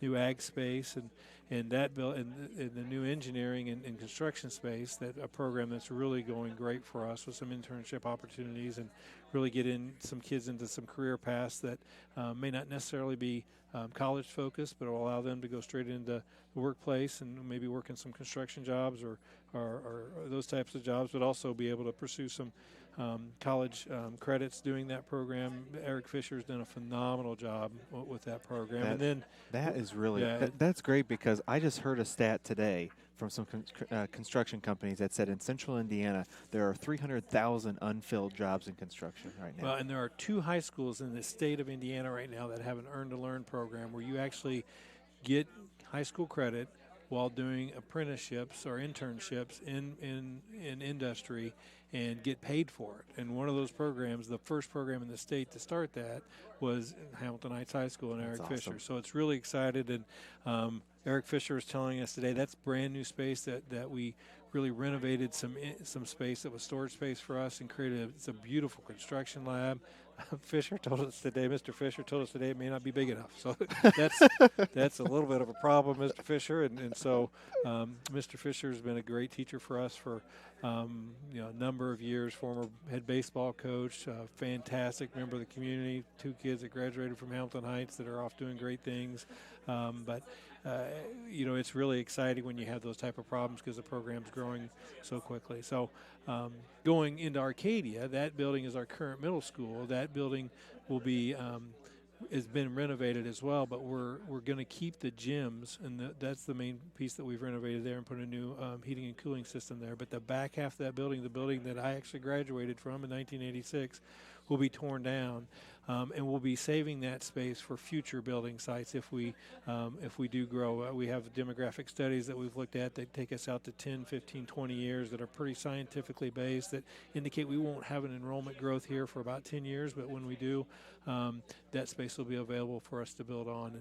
And the whole point of the program was how can we use our current space most efficiently, but create state-of-the-art, best in class, best in Hamilton County. And if you're best in Hamilton County or as good as your neighbors in Hamilton County, you're as good as anybody in the state, the Midwest, and the country. And that's what we've done. We spent $63 million, all without raising the tax rate. Actually, our tax rate this year will be lower than it was last year. Wow. And that is due to leadership of guys like Tony Cook and the school board and Peggy Jackson and his predecessor, the board's predecessor. So it's been really an exciting time to do that. We're not done yet. The right. projects that we'll do, we're starting more projects later this coming spring that will continue to do some final renovations at the high school, and then we'll start touching some of our athletic facilities, and potentially the football facility will look a little bit different when school starts next year. The gym space at the high school right now is under construction. The north end of that building will be a new athletics center entrance. There'll be a Husky Hall of Fame there that Mr. Street and Chad Ballinger and Mr. Ballinger are leading. Arnett Cooper's on that committee as well. So this spring we'll have our inaugural class of Husky Hall of Fame. I nominated Rick Russell, your dad. He graduated when I did. I do want the record to show that in 6th grade, my Cicero Red Devil team beat his Cicero Red Devil team. My team was coached by Mike House. We were stacked. I had James Jeffers on my team and a couple other guys. Rick didn't have nearly as much help as we did, but go back. Ask your dad. In 6th grade, I lit him up. Now, he did score several, way over 1,000 points at Hamilton Heights and was one of our proud graduates and doing great things in Noblesville with the fire department. And we're awful proud of Rick and his sister Elizabeth, who was also around the same time I was. So good people. Yeah. Well, I do want to tell you. So when Tony Cook ran for office the first time, I would walk with him, and he'd remind people that I'm the only Russell that didn't graduate from Hamilton Heights. Well, he reminds people sometimes that he was my high school principal. He was, he's such a great role model for all of us, absolutely. And does so many things for this community, but now as a state representative, and he's got a really tough job. I admire him so much. I always tell people that I am so fortunate to be able to have a hero like Tony Cook and then get to work with him. Mr. Cook and I started as superintendents on the same day. I served my previous superintendency was in Sheridan and started there in 2006, and that was Mr. Cook's first day as superintendent in Hampton Heights. And one of the things that, and I loved Sheridan. I'm proud of my time at Sheridan. We did great things at Sheridan. But one of the things in terms of leadership in this community, I'm the second longest serving superintendent in the history of Sheridan schools. Mr. Cook and I served the same amount of time as superintendents. Mr. Cook is the shortest serving superintendent in the history of Hampton Heights. I am the 6th superintendent in the history of the school corporation, and that legacy of leadership is it's such an honor to be a part of that, but it's also a huge responsibility to follow in the footsteps of what I consider giants.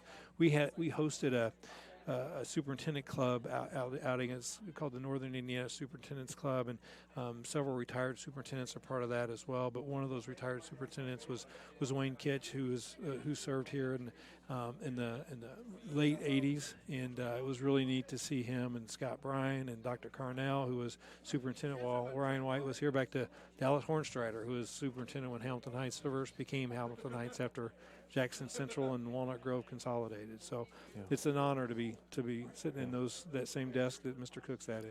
Yeah, and I tell you, I went to the Ryan White piece up in Arcadia, and that was such a special piece. It made you feel like not only coming out here on a Friday night or inside the basketball arena, it feels like a community. It's just a strong community. But when you go to something like that, it just makes a huge imprint of who you are, as a community of Hamilton Heights. It makes you really proud, I guess, of where this community has come from and gone. So. Right. Well, and you think about the Ryan White legacy is, so if you go to Wikipedia and look up Hamilton Heights schools, Ryan White's name is mentioned there, and we had a wonderful program. We had national speakers from all over the country. We had I think the lieutenant colonel Yeah. of Yeah. public health, and Woodrow Myers was back, who was the health commissioner in Indiana then, and of course Jeannie White was here, and her daughter, and Mr. Cook spoke, and you know what, and the one thing I told our students is that, you know,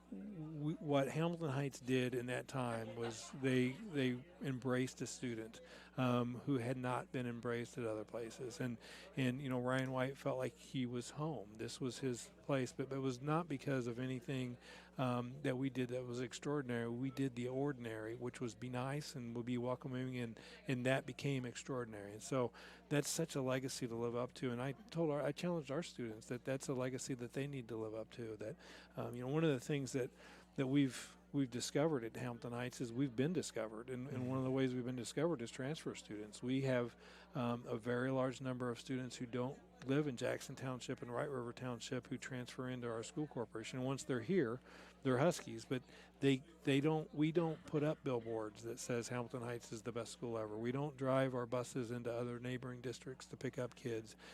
They choose to come here, and they have to get there on their own, and they've really added quite a bit to our school population and in our enrollment as well. And that's an exciting opportunity for us to serve not just the people anymore in Jackson Township and Wright River Township, but in neighboring communities as well. So it's a good place. It's a place I'm proud to call home. I'm proud to say that, you know, I hugged my son when he graduated from Hamilton Heights a couple years ago. My daughter's a senior this year, and this school's so good.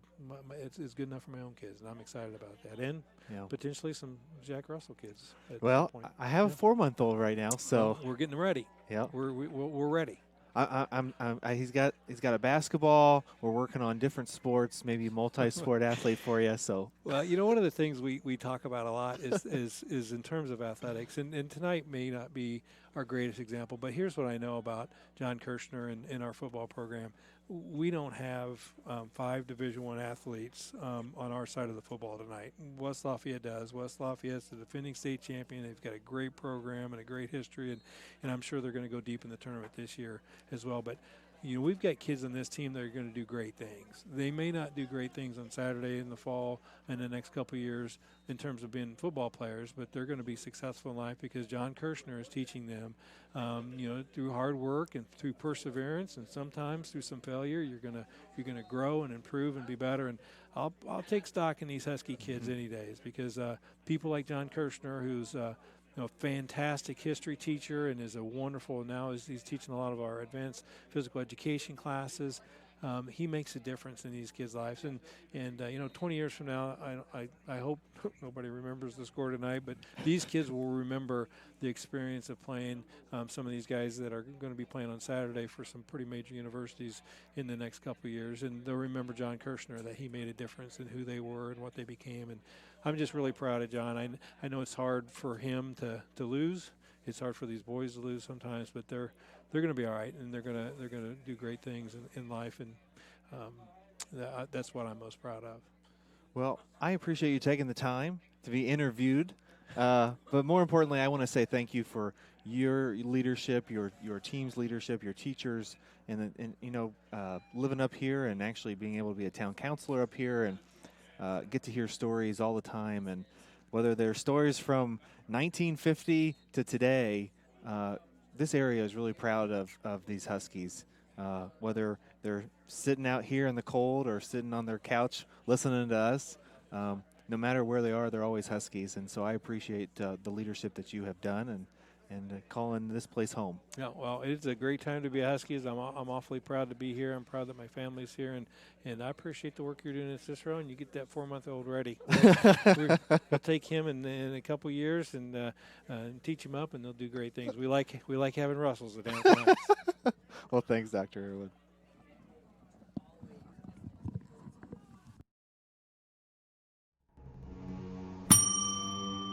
Can I help you?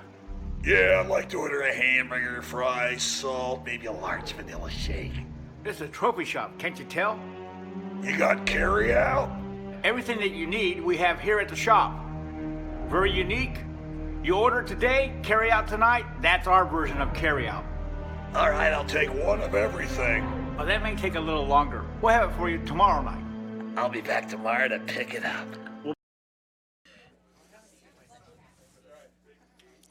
Welcome back to Arcadia, Indiana, the home of the Hamiltonites Huskies. I'm Brad Silbert. We are joined for this third quarter by a member of the Huskies Broadcasting Club, Autumn Whitson. Autumn, it's nice to have you here with us. We're glad you show interest in our business, and hopefully maybe you can bring the Huskies a little luck this half. Yeah, that's right. Yeah, it's good. It's fun being part of this. I love being on in clubs and stuff like that. So what got you interested in this business? Well, I kind of wanted for my senior year, I wanted to join clubs, and so they announced that the Husky Broadcast Club was going to be a thing, and I figured, okay, well, it's a good opportunity for the future, So I went to the call out, and for a minute we actually didn't have any meetings, so I didn't know if it was still going on or not. Then I got the email maybe 4 days ago that we were going to be at the game tonight, and Super. I decided to come. So, well, we're glad to have you here with us, and we're going to chat with you here during the third quarter. And we've already got a penalty flag thrown here, and I think we're going to have an offsides here called, is what it's going to be. Possibly. It looked like the Huskies. The line beat the kicker to the ball, and. So we're going to have to, maybe the ball fell off there's going to be a 5-yard penalty there. So they'll be kicking again. That's Michael, is that Letcher? Does that sound right? Possibly. Yeah, he is the kicker, so it'll be kicked from the 45-yard line, or rather from the 35-yard line instead of the 40. Huskies down 52-0. Waiting for the signal from the referee for him to go ahead and start. Now they're ready to go. A line drive kick, which the Red Devils field. That was fielded by number 23, Lucas Carpenter, and I think Carpenter made a mistake on that one, Autumn. He could have let that ball go out of bounds, and they would have had it at the 35 or 40. But as it turns out, they're going to take over 1st and 10 at the 23-yard line here to begin the second half. Now, in association with IHSAA rules now, since the lead is over 35 points here at halftime, there will be a running clock. The only time the clock will stop will be for injuries or scores. See if we have some substitutions here for the Red Devils. We do have a different quarterback in there, so that is a change. And I think the Red Devils have probably got to a point here where they just don't want to risk injuries on their starters. You're right.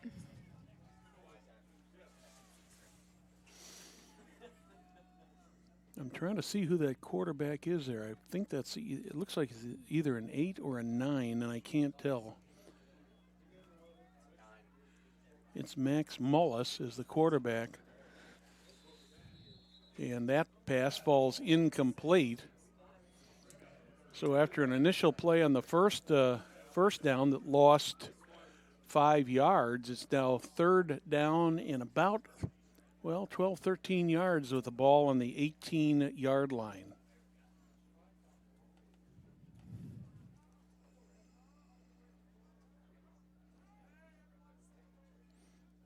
Mullis looking to pass. He does. The ball is tipped, falls incomplete.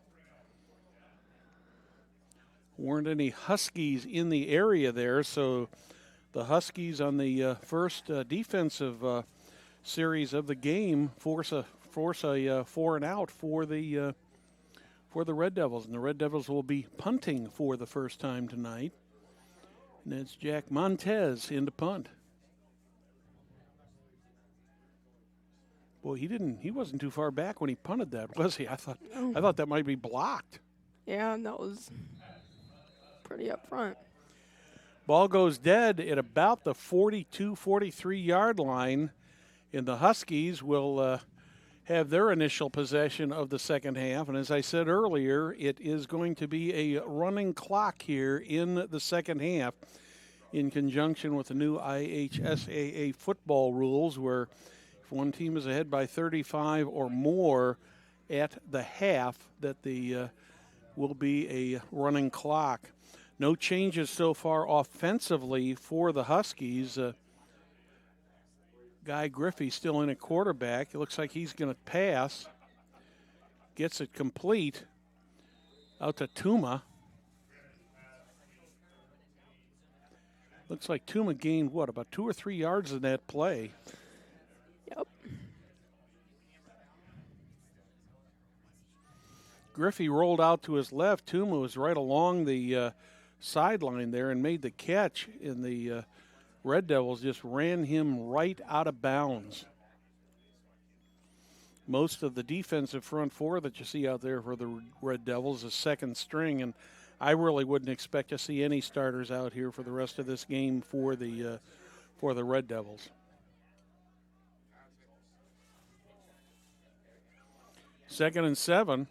Griffey back to pass, puts it up over the head of number 4, Cameron Knott. That one falls incomplete.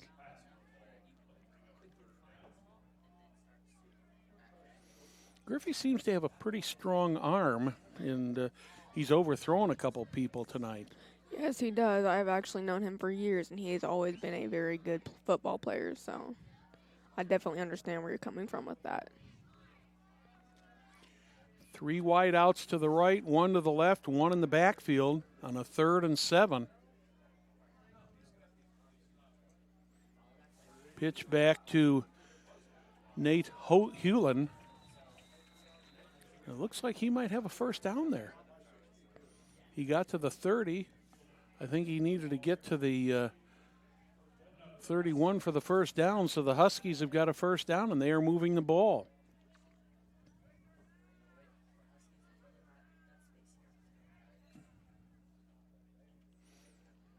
I know one of the things that Coach Kirchner has always preached to this team in the 2 years he's been here, regardless of the score, never give up, and they have not given up.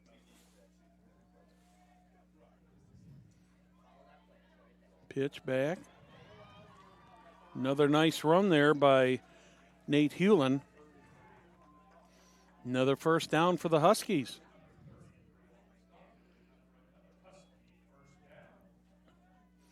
So it's 1st and 10 now at the 17.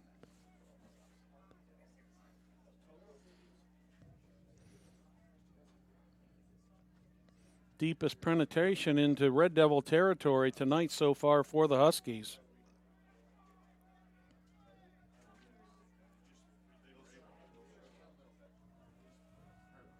Hewlin in the backfield with Griffey. Griffey sits back to pass, puts one up. Oh boy. That one could have gone either way. It was a good throw by Griffey. Yes. Had a Red Devil there and had a Husky there, and neither of them come down with it, but it looked like for West Lafayette that Jack Montez almost came down with that, and he was a little bit slow getting up. You're right.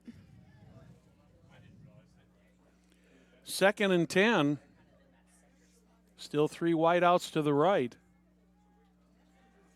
Pitch to Hewlin again, trying to get around the corner there. He's close to the first down marker. You see the yard marker go flying? Yep. Yeah, when my son was in high school, I did the yard markers for a while. That can be a dangerous job. Oh, yeah. It would definitely hurt to get hit by one of them going full speed. Another first down for the Huskies. They're inside the 10 at about the 7-yard line.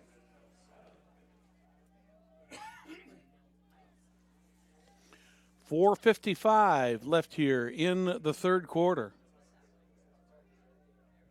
Huskies looking to get on the board. Here's Hewlin again. This time he's not going to go anywhere. He keeps trying to get away, but looked like Patrick Lucas got his arms around him there for the Red Devils, and he lost probably, about 5 or 6 yards on that play. Looks like the ball is going to go back to probably about the 12 or 13 yard line.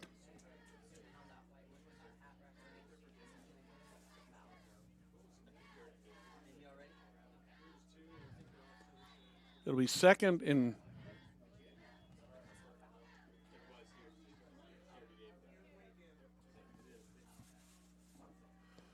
Not sure why it's no, it is second down, I believe, isn't it? Yes. Yeah. Second and 13 after that loss of about 5 or 6 yards. Griffey back to pass, puts it up. Incomplete.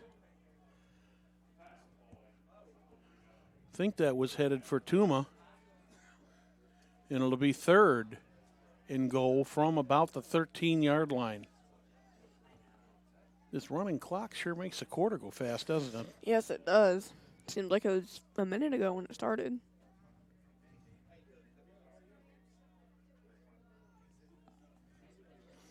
Third and goal from the 13 for the Huskies.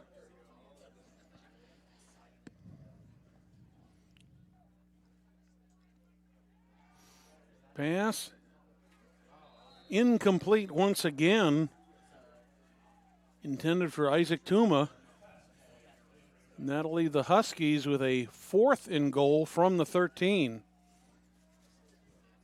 Think they're going to go for it, or you think they might try a field goal? They may go for it.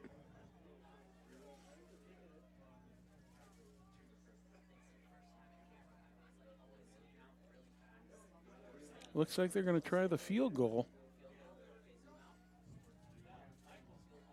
Michael Letcher will be trying about a 31-yard field goal. It's up. It's got the length. If it's got the must have been off. It looked like that went a little bit off to the right, but you know, a little bit of a ray of hope for the Huskies here. They did a good job of moving the ball down the field that time. You're right.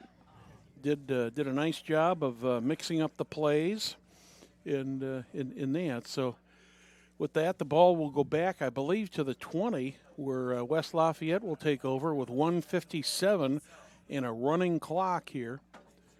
52-0 in favor of the Red Devils.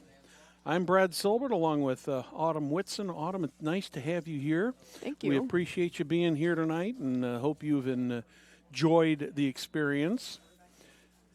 Jack Russell will be back in the fourth quarter with Edward Morris. Running play there by the Red Devils.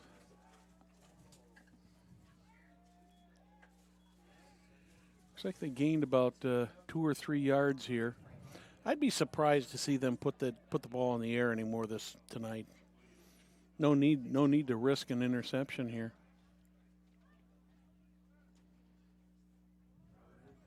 Another running play by the Red Devils.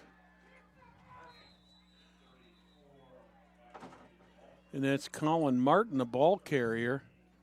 Correction, I'm sorry, that's Drew Folker, the ball carrier. Another first down for the Red Devils. Nice gain there on the ground play.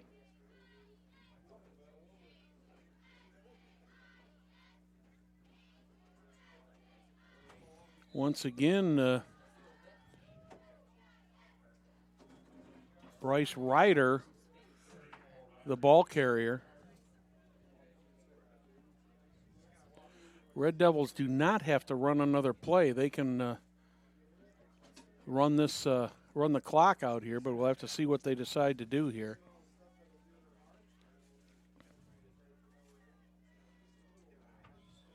Up in the air, incomplete. Nice pass play intended for Owen Taylor.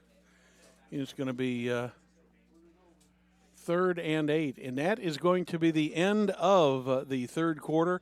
We'll be back with the fourth quarter after this word from our sponsors. You know, when Margaret and I decided to sell the old estate here, we had only one choice in signage: Logan Street Signs and Banners. Conveniently not located on Logan Street anymore, but rather located on 10th Street on the south side of Noblesville. Well, we sold the old beauty, and we were able to buy this wonderful estate. And we had so much money left over, I was able to buy this beautiful 1968 Eldorado Cadillac for Margaret. Only 472,000 miles. Margaret loves it because it's got those big seats and that heavy-duty suspension to support her svelte frame. Next time you're looking for signs or banners, call old Jim at Logan Street Signs and Banners, 773-7200. Conveniently not located on Logan Street.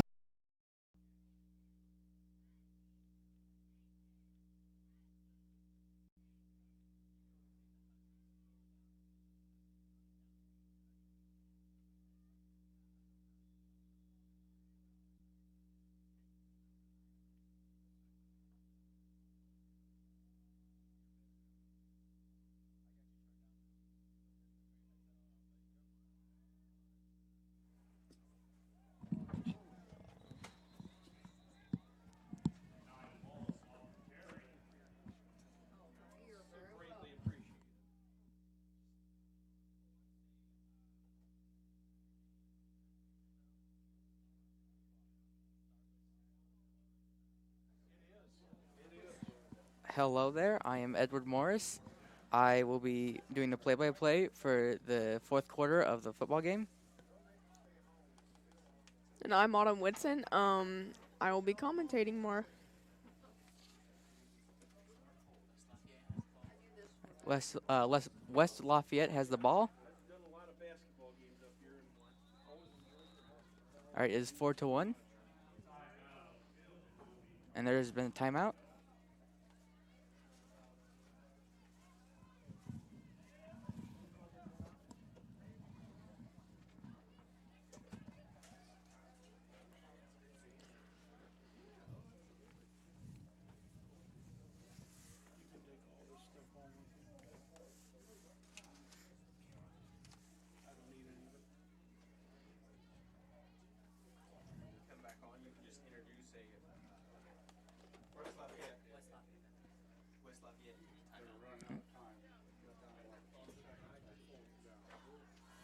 All right, so West Lafayette has taken the timeout. All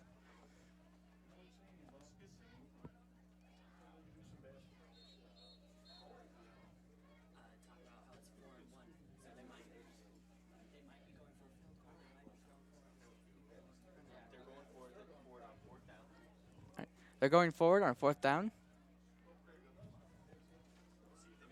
We will see if they make it.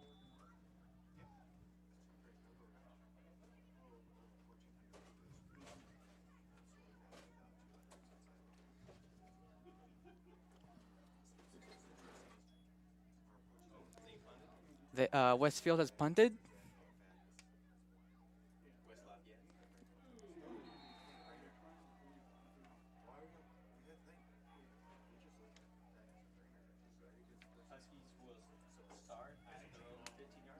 All right, Huskies will start at their own 15-yard line.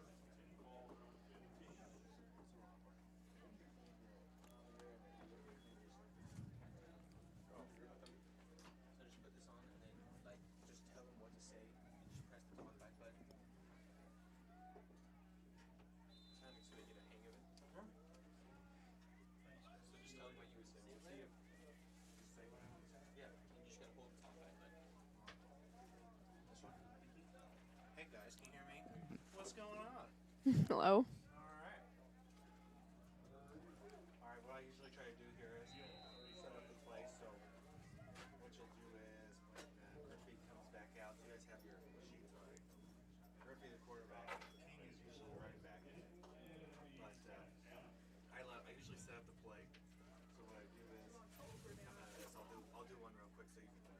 You're not on here. You know that. You have to tell them what to say so that they can be on.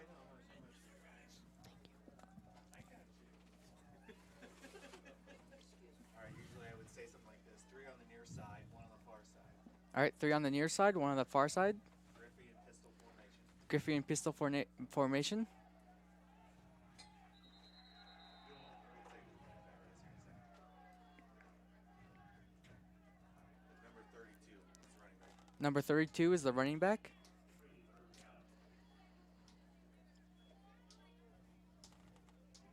This is my first time doing this side of it.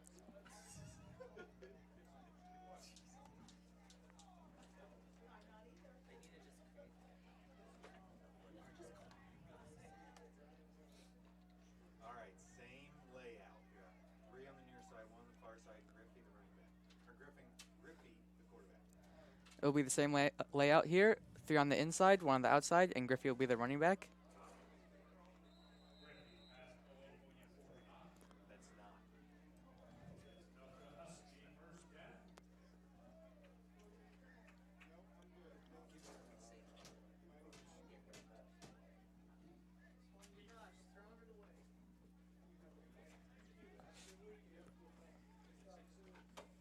Hey, Adam, real quick, tell them what down.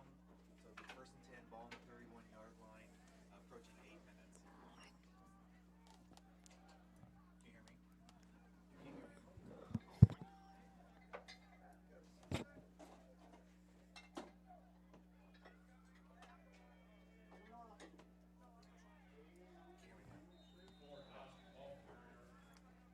Hold on 1 second. I'll see where they marked the ball.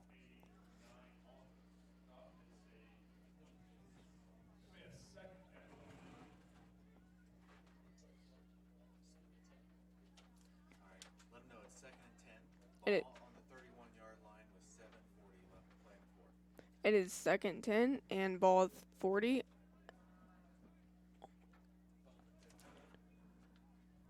a ball on 31. Ball 31. Who's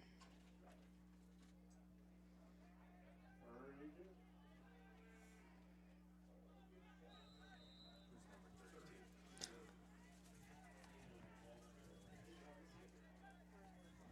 He's the running back.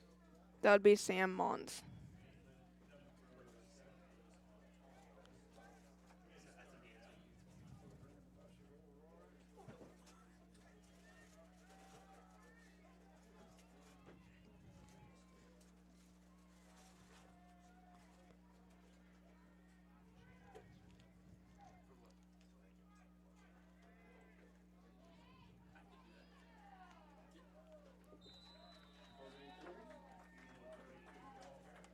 gonna join you guys online.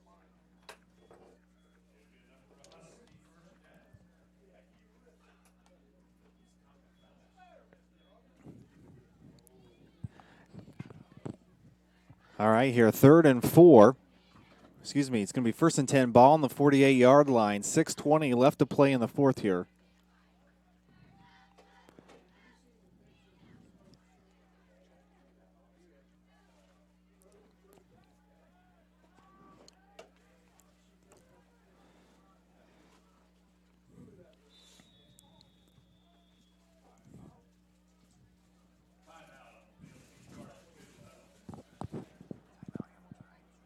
All right, there was a timeout on Hamilton Heights.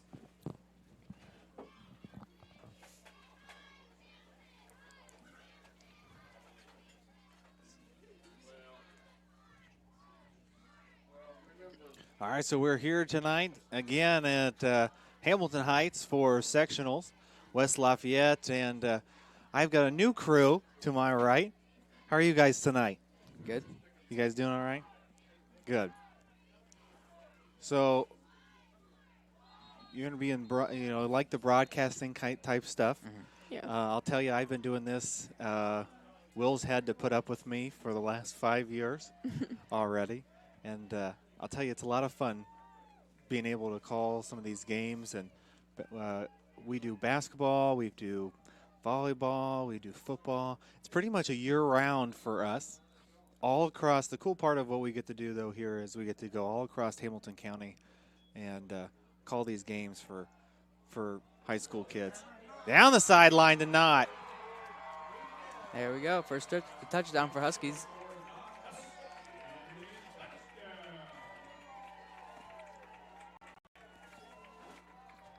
Nice play, fake pitch, fires it down the near sideline and Knott in the end zone. Put some points on the board. There we go.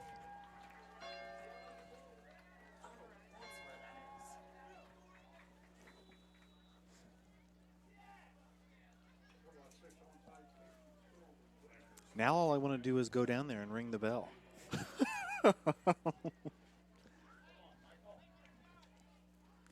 Extra point up. And good. With 5 minutes and 11 seconds left to play in the fourth. Huskies on the board. 7-52.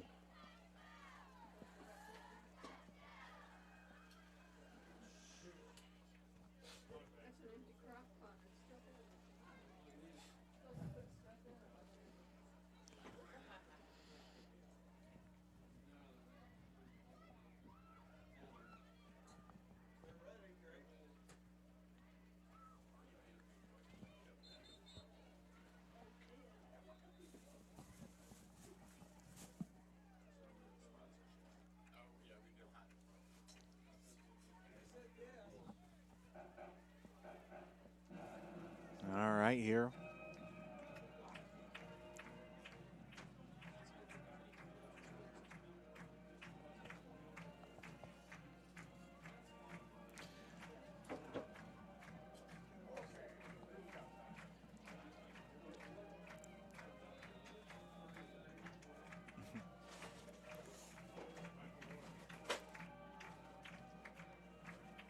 Step, short kick.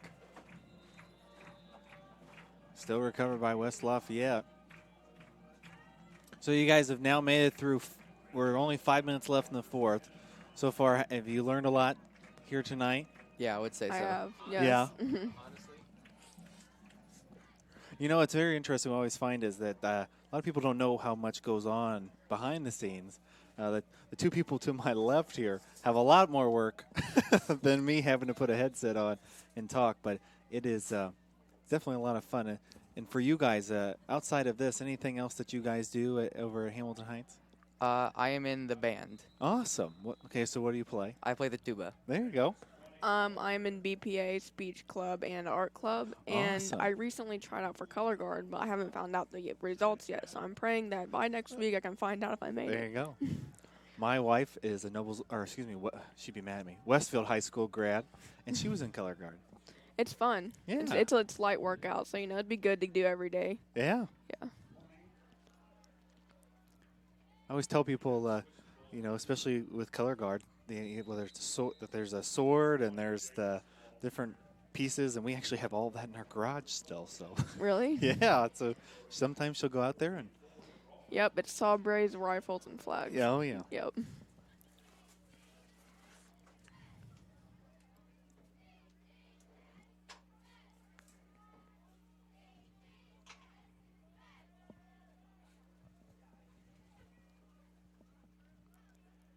Here we go, hand the ball off.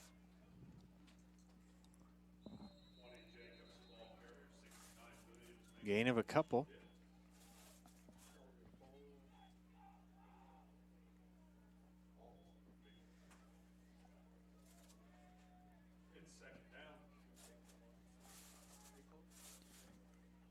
Second and 6. Ball on the 47-yard line.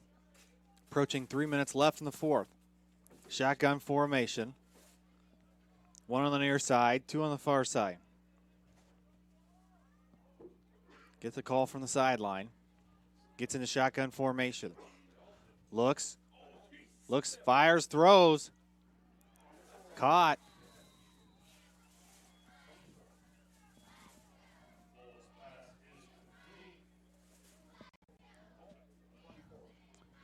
Nice pass and catch.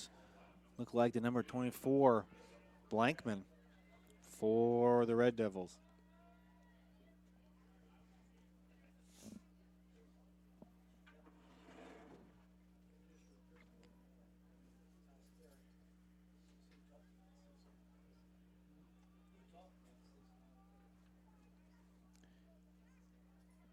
Again, the shotgun formation. Fires down the sideline. Got it. Good pass and catch there. Looks like the number 80, Nate Myers, with the catch.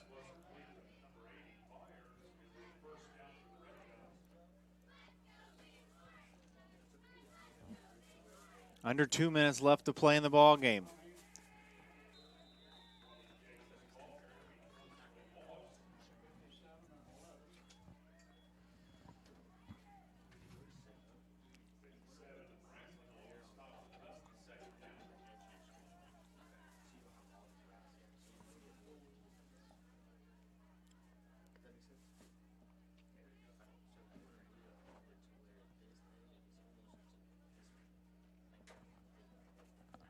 Approaching 1 minute left to play.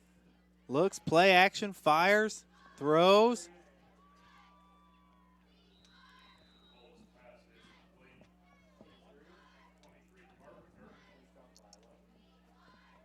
That'll be close to end of the game here.